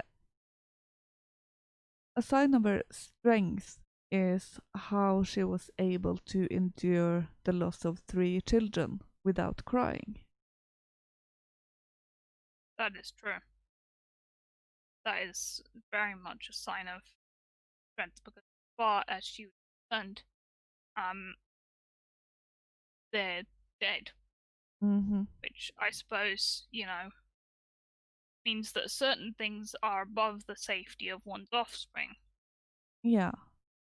in terms of the legacy of the whole well being of the whole family, the whole line, Mm-hmm. Uh, and in terms of maybe one's faith. Well, yeah. I think it's a lesson of keeping your composure. mm, yeah, Uh, first being uh, lifted onto a horse. Quite a few women might protest when that is happening to you. In particular, when you have a very important task ahead of you.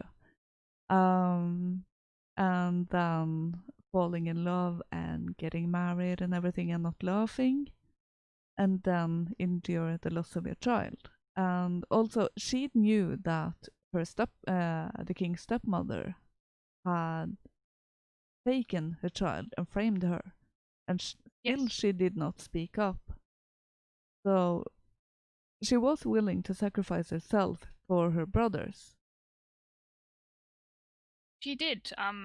She was willing. No, it reminds me of someone is familiar with the fact that materiality is not permanent Mm-hmm. as well. Yeah.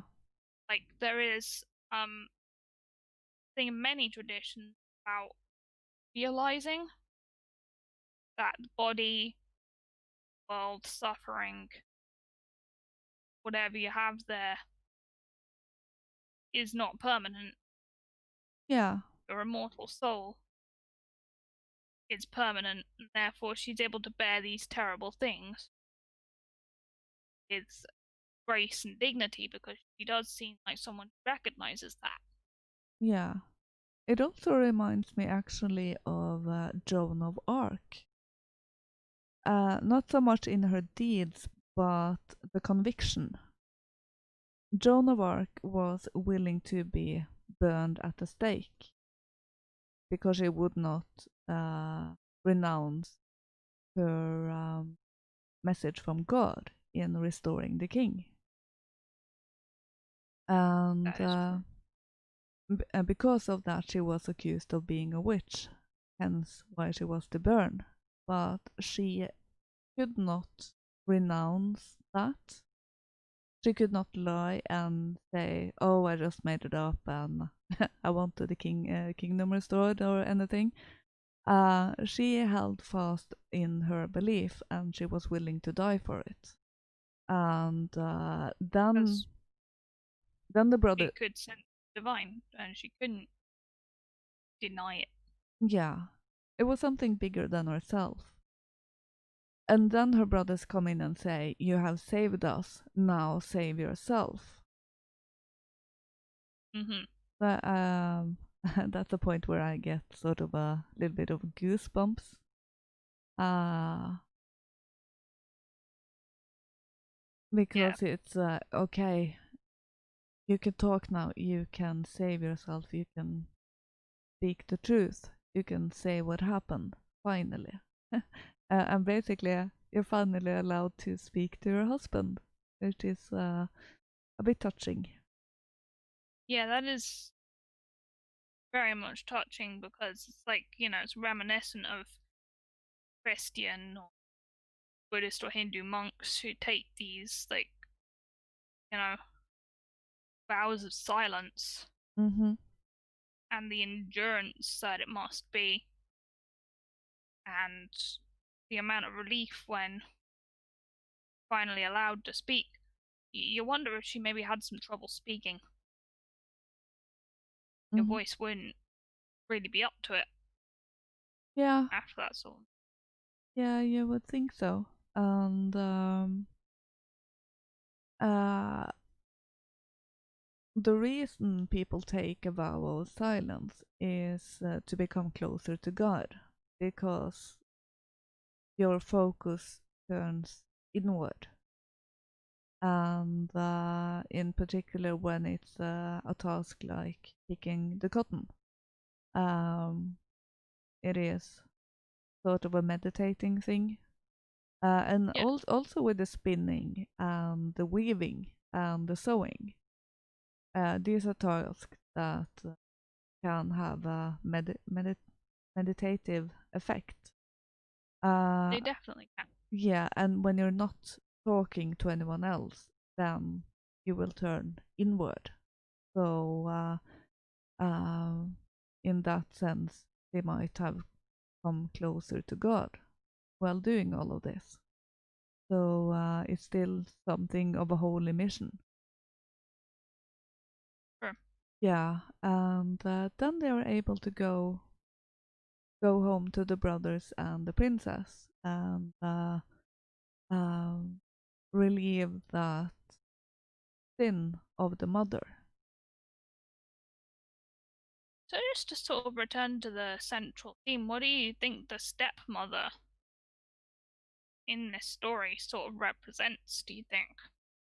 Well, it is a bit different because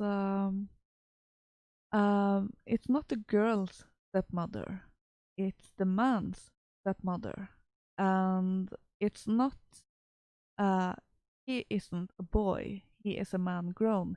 He has come into his inheritance from his father. He is the king, and Yes. still she is jealous.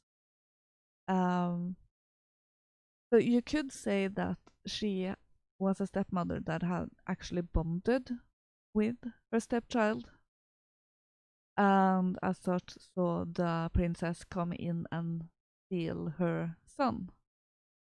So it is an element of the mother in there, not the stepmother. Uh, but also, I do start to wonder if she really wanted the king to herself. So Yeah. it does turn sort of incestuous with that. But there, Also, but there isn't a blood relation between them. And no. he is a charming, handsome man he is a good man. So I can understand a longing for a man like that from a woman. Yeah.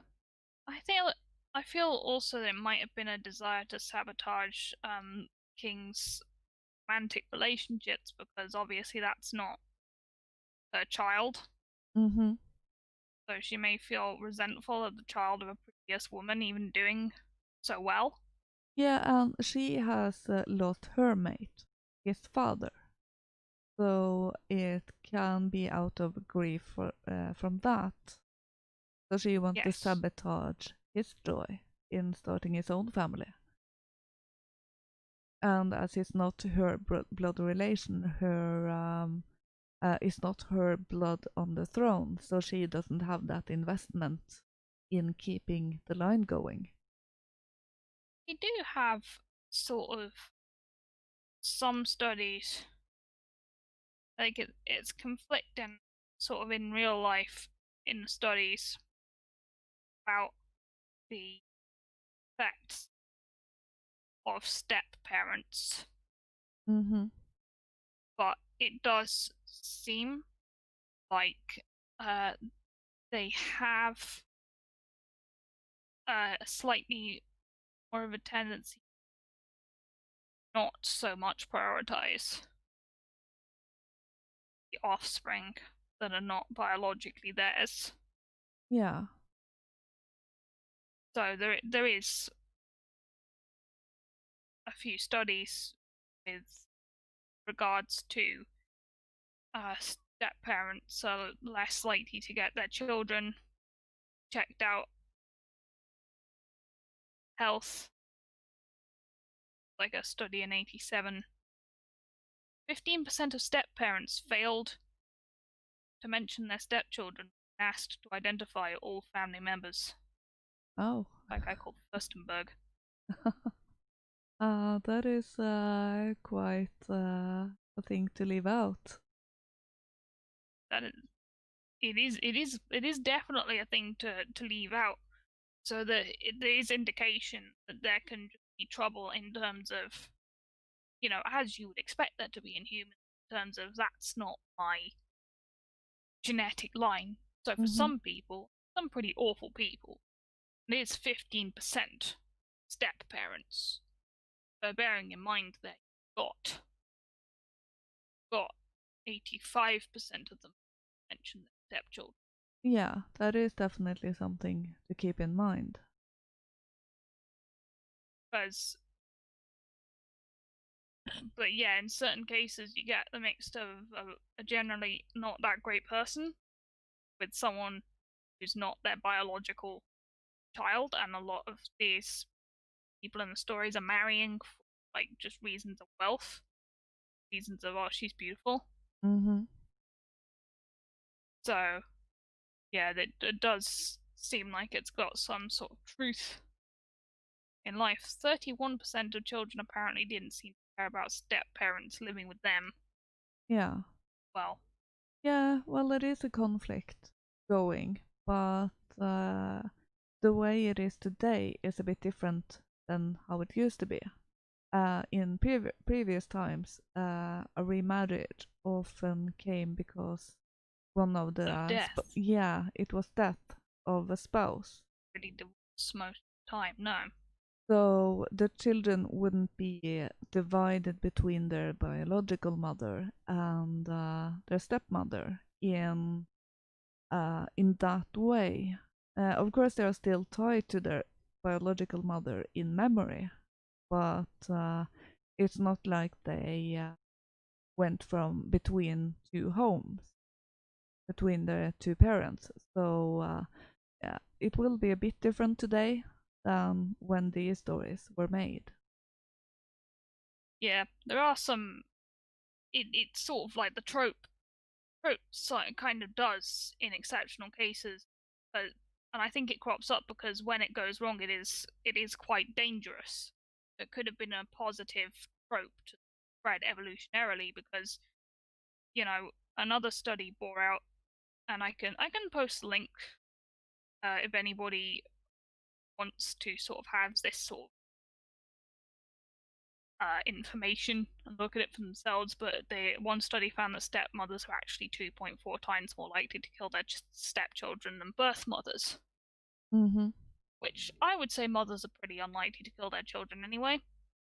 But there Yeah, seems to be an increased risk there, which could be sort of a secular reason, really.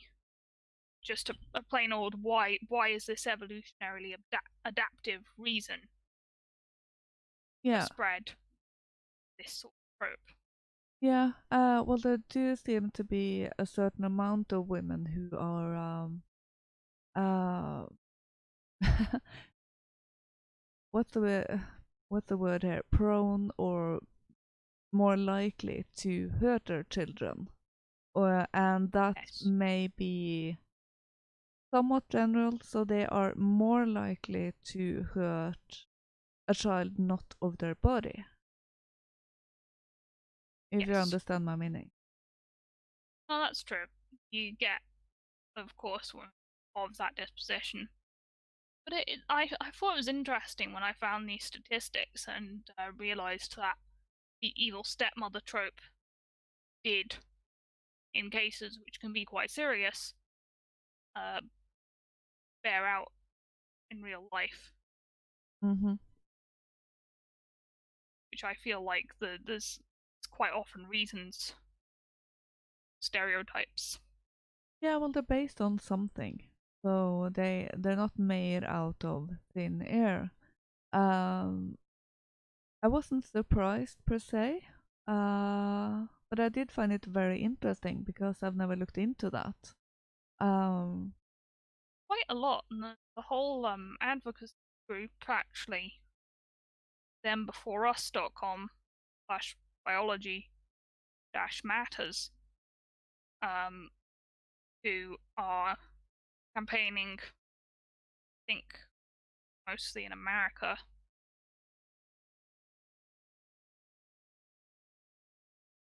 trying to keep families of biological parents together as much as possible.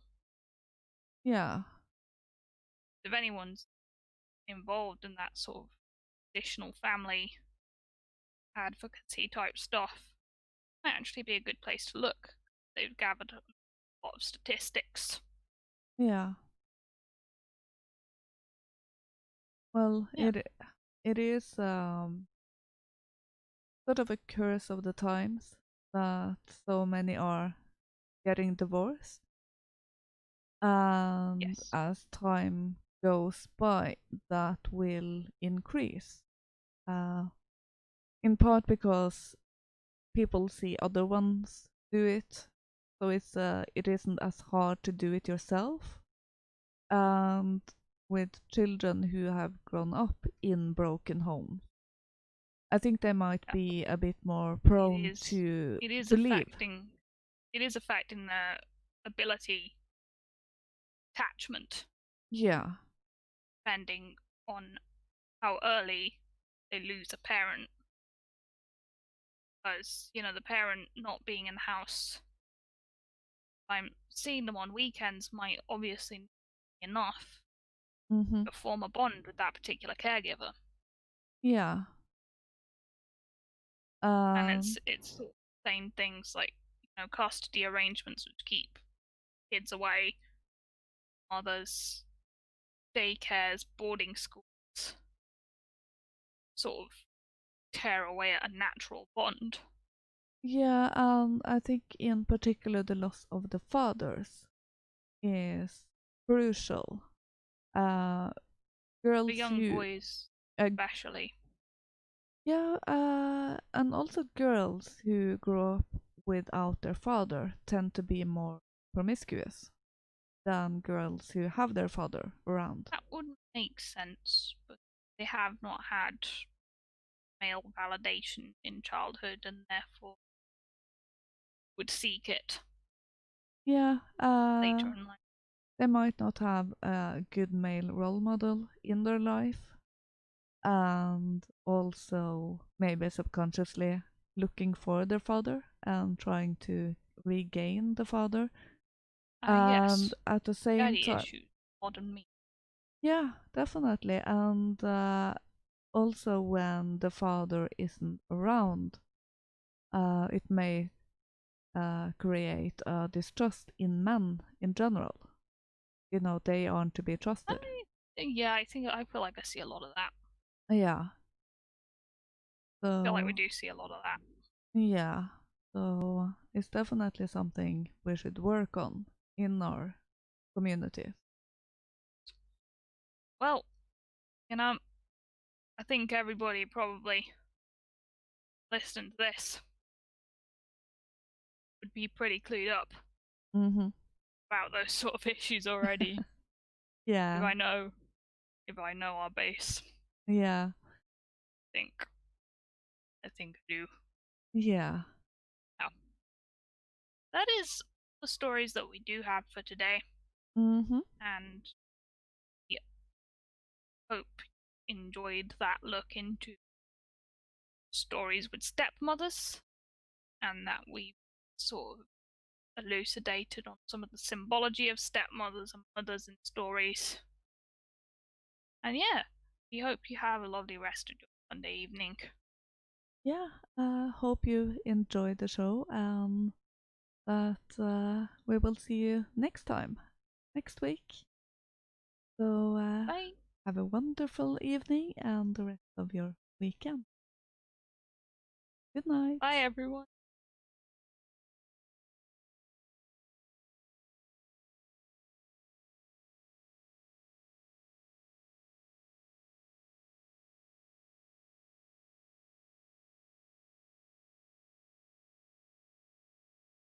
Okay, so that was a show tonight. Hope you have enjoyed it.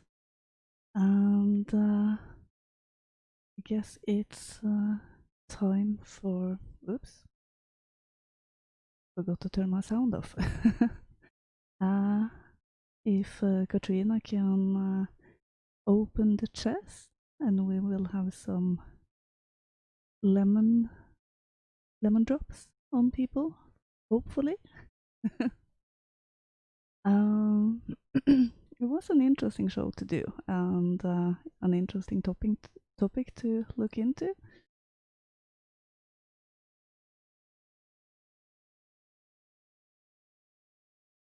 So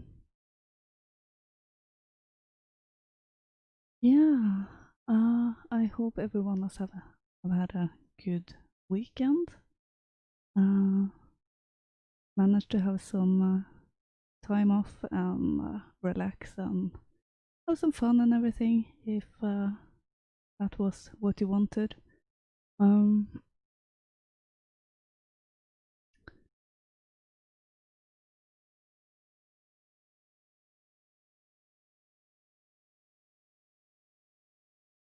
I'm sorry, I am really having some issues with my tabs now.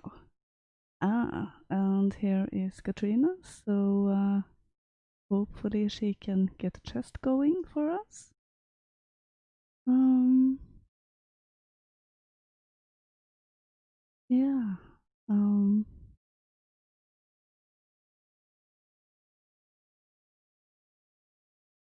I'm not really good at just talking for the sake of talking, so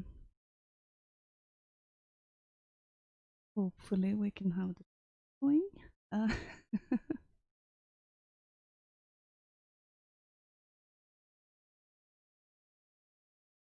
and I see we do start to have the stickers going.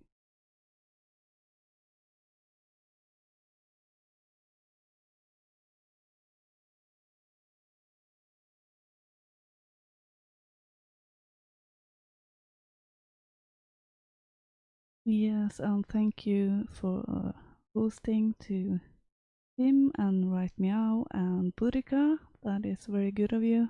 We always appreciate it.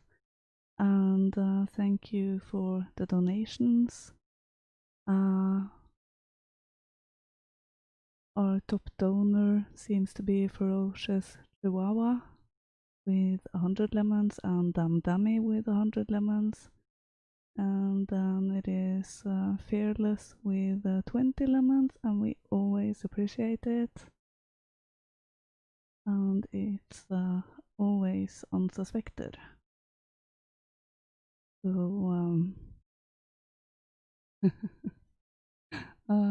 the Chihuahua stickers are always so so funny. They always crack me up.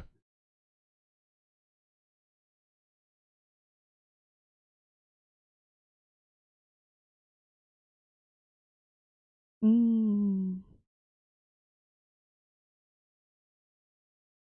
I'm sorry, I'm just reading the chat here. Um, Alex Alex Strimnorte or something from Damdami. That name had me stumble a bit. I'm not sure what that's referring to, but it was an interesting name.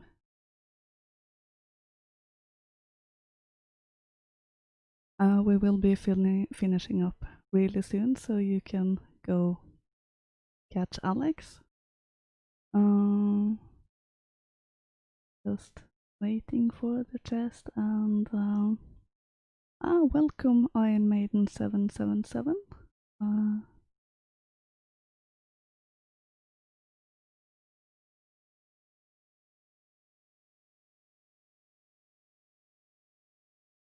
And we have added to the chest, so that will be open soon.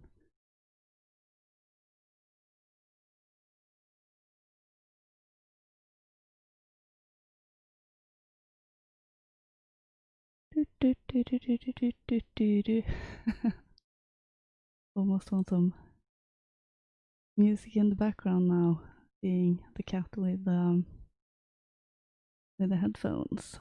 That would be nice.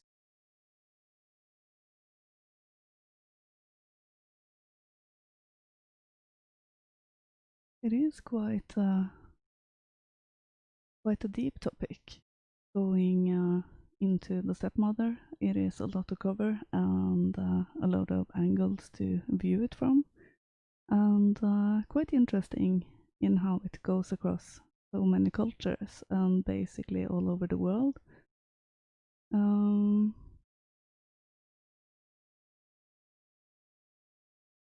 So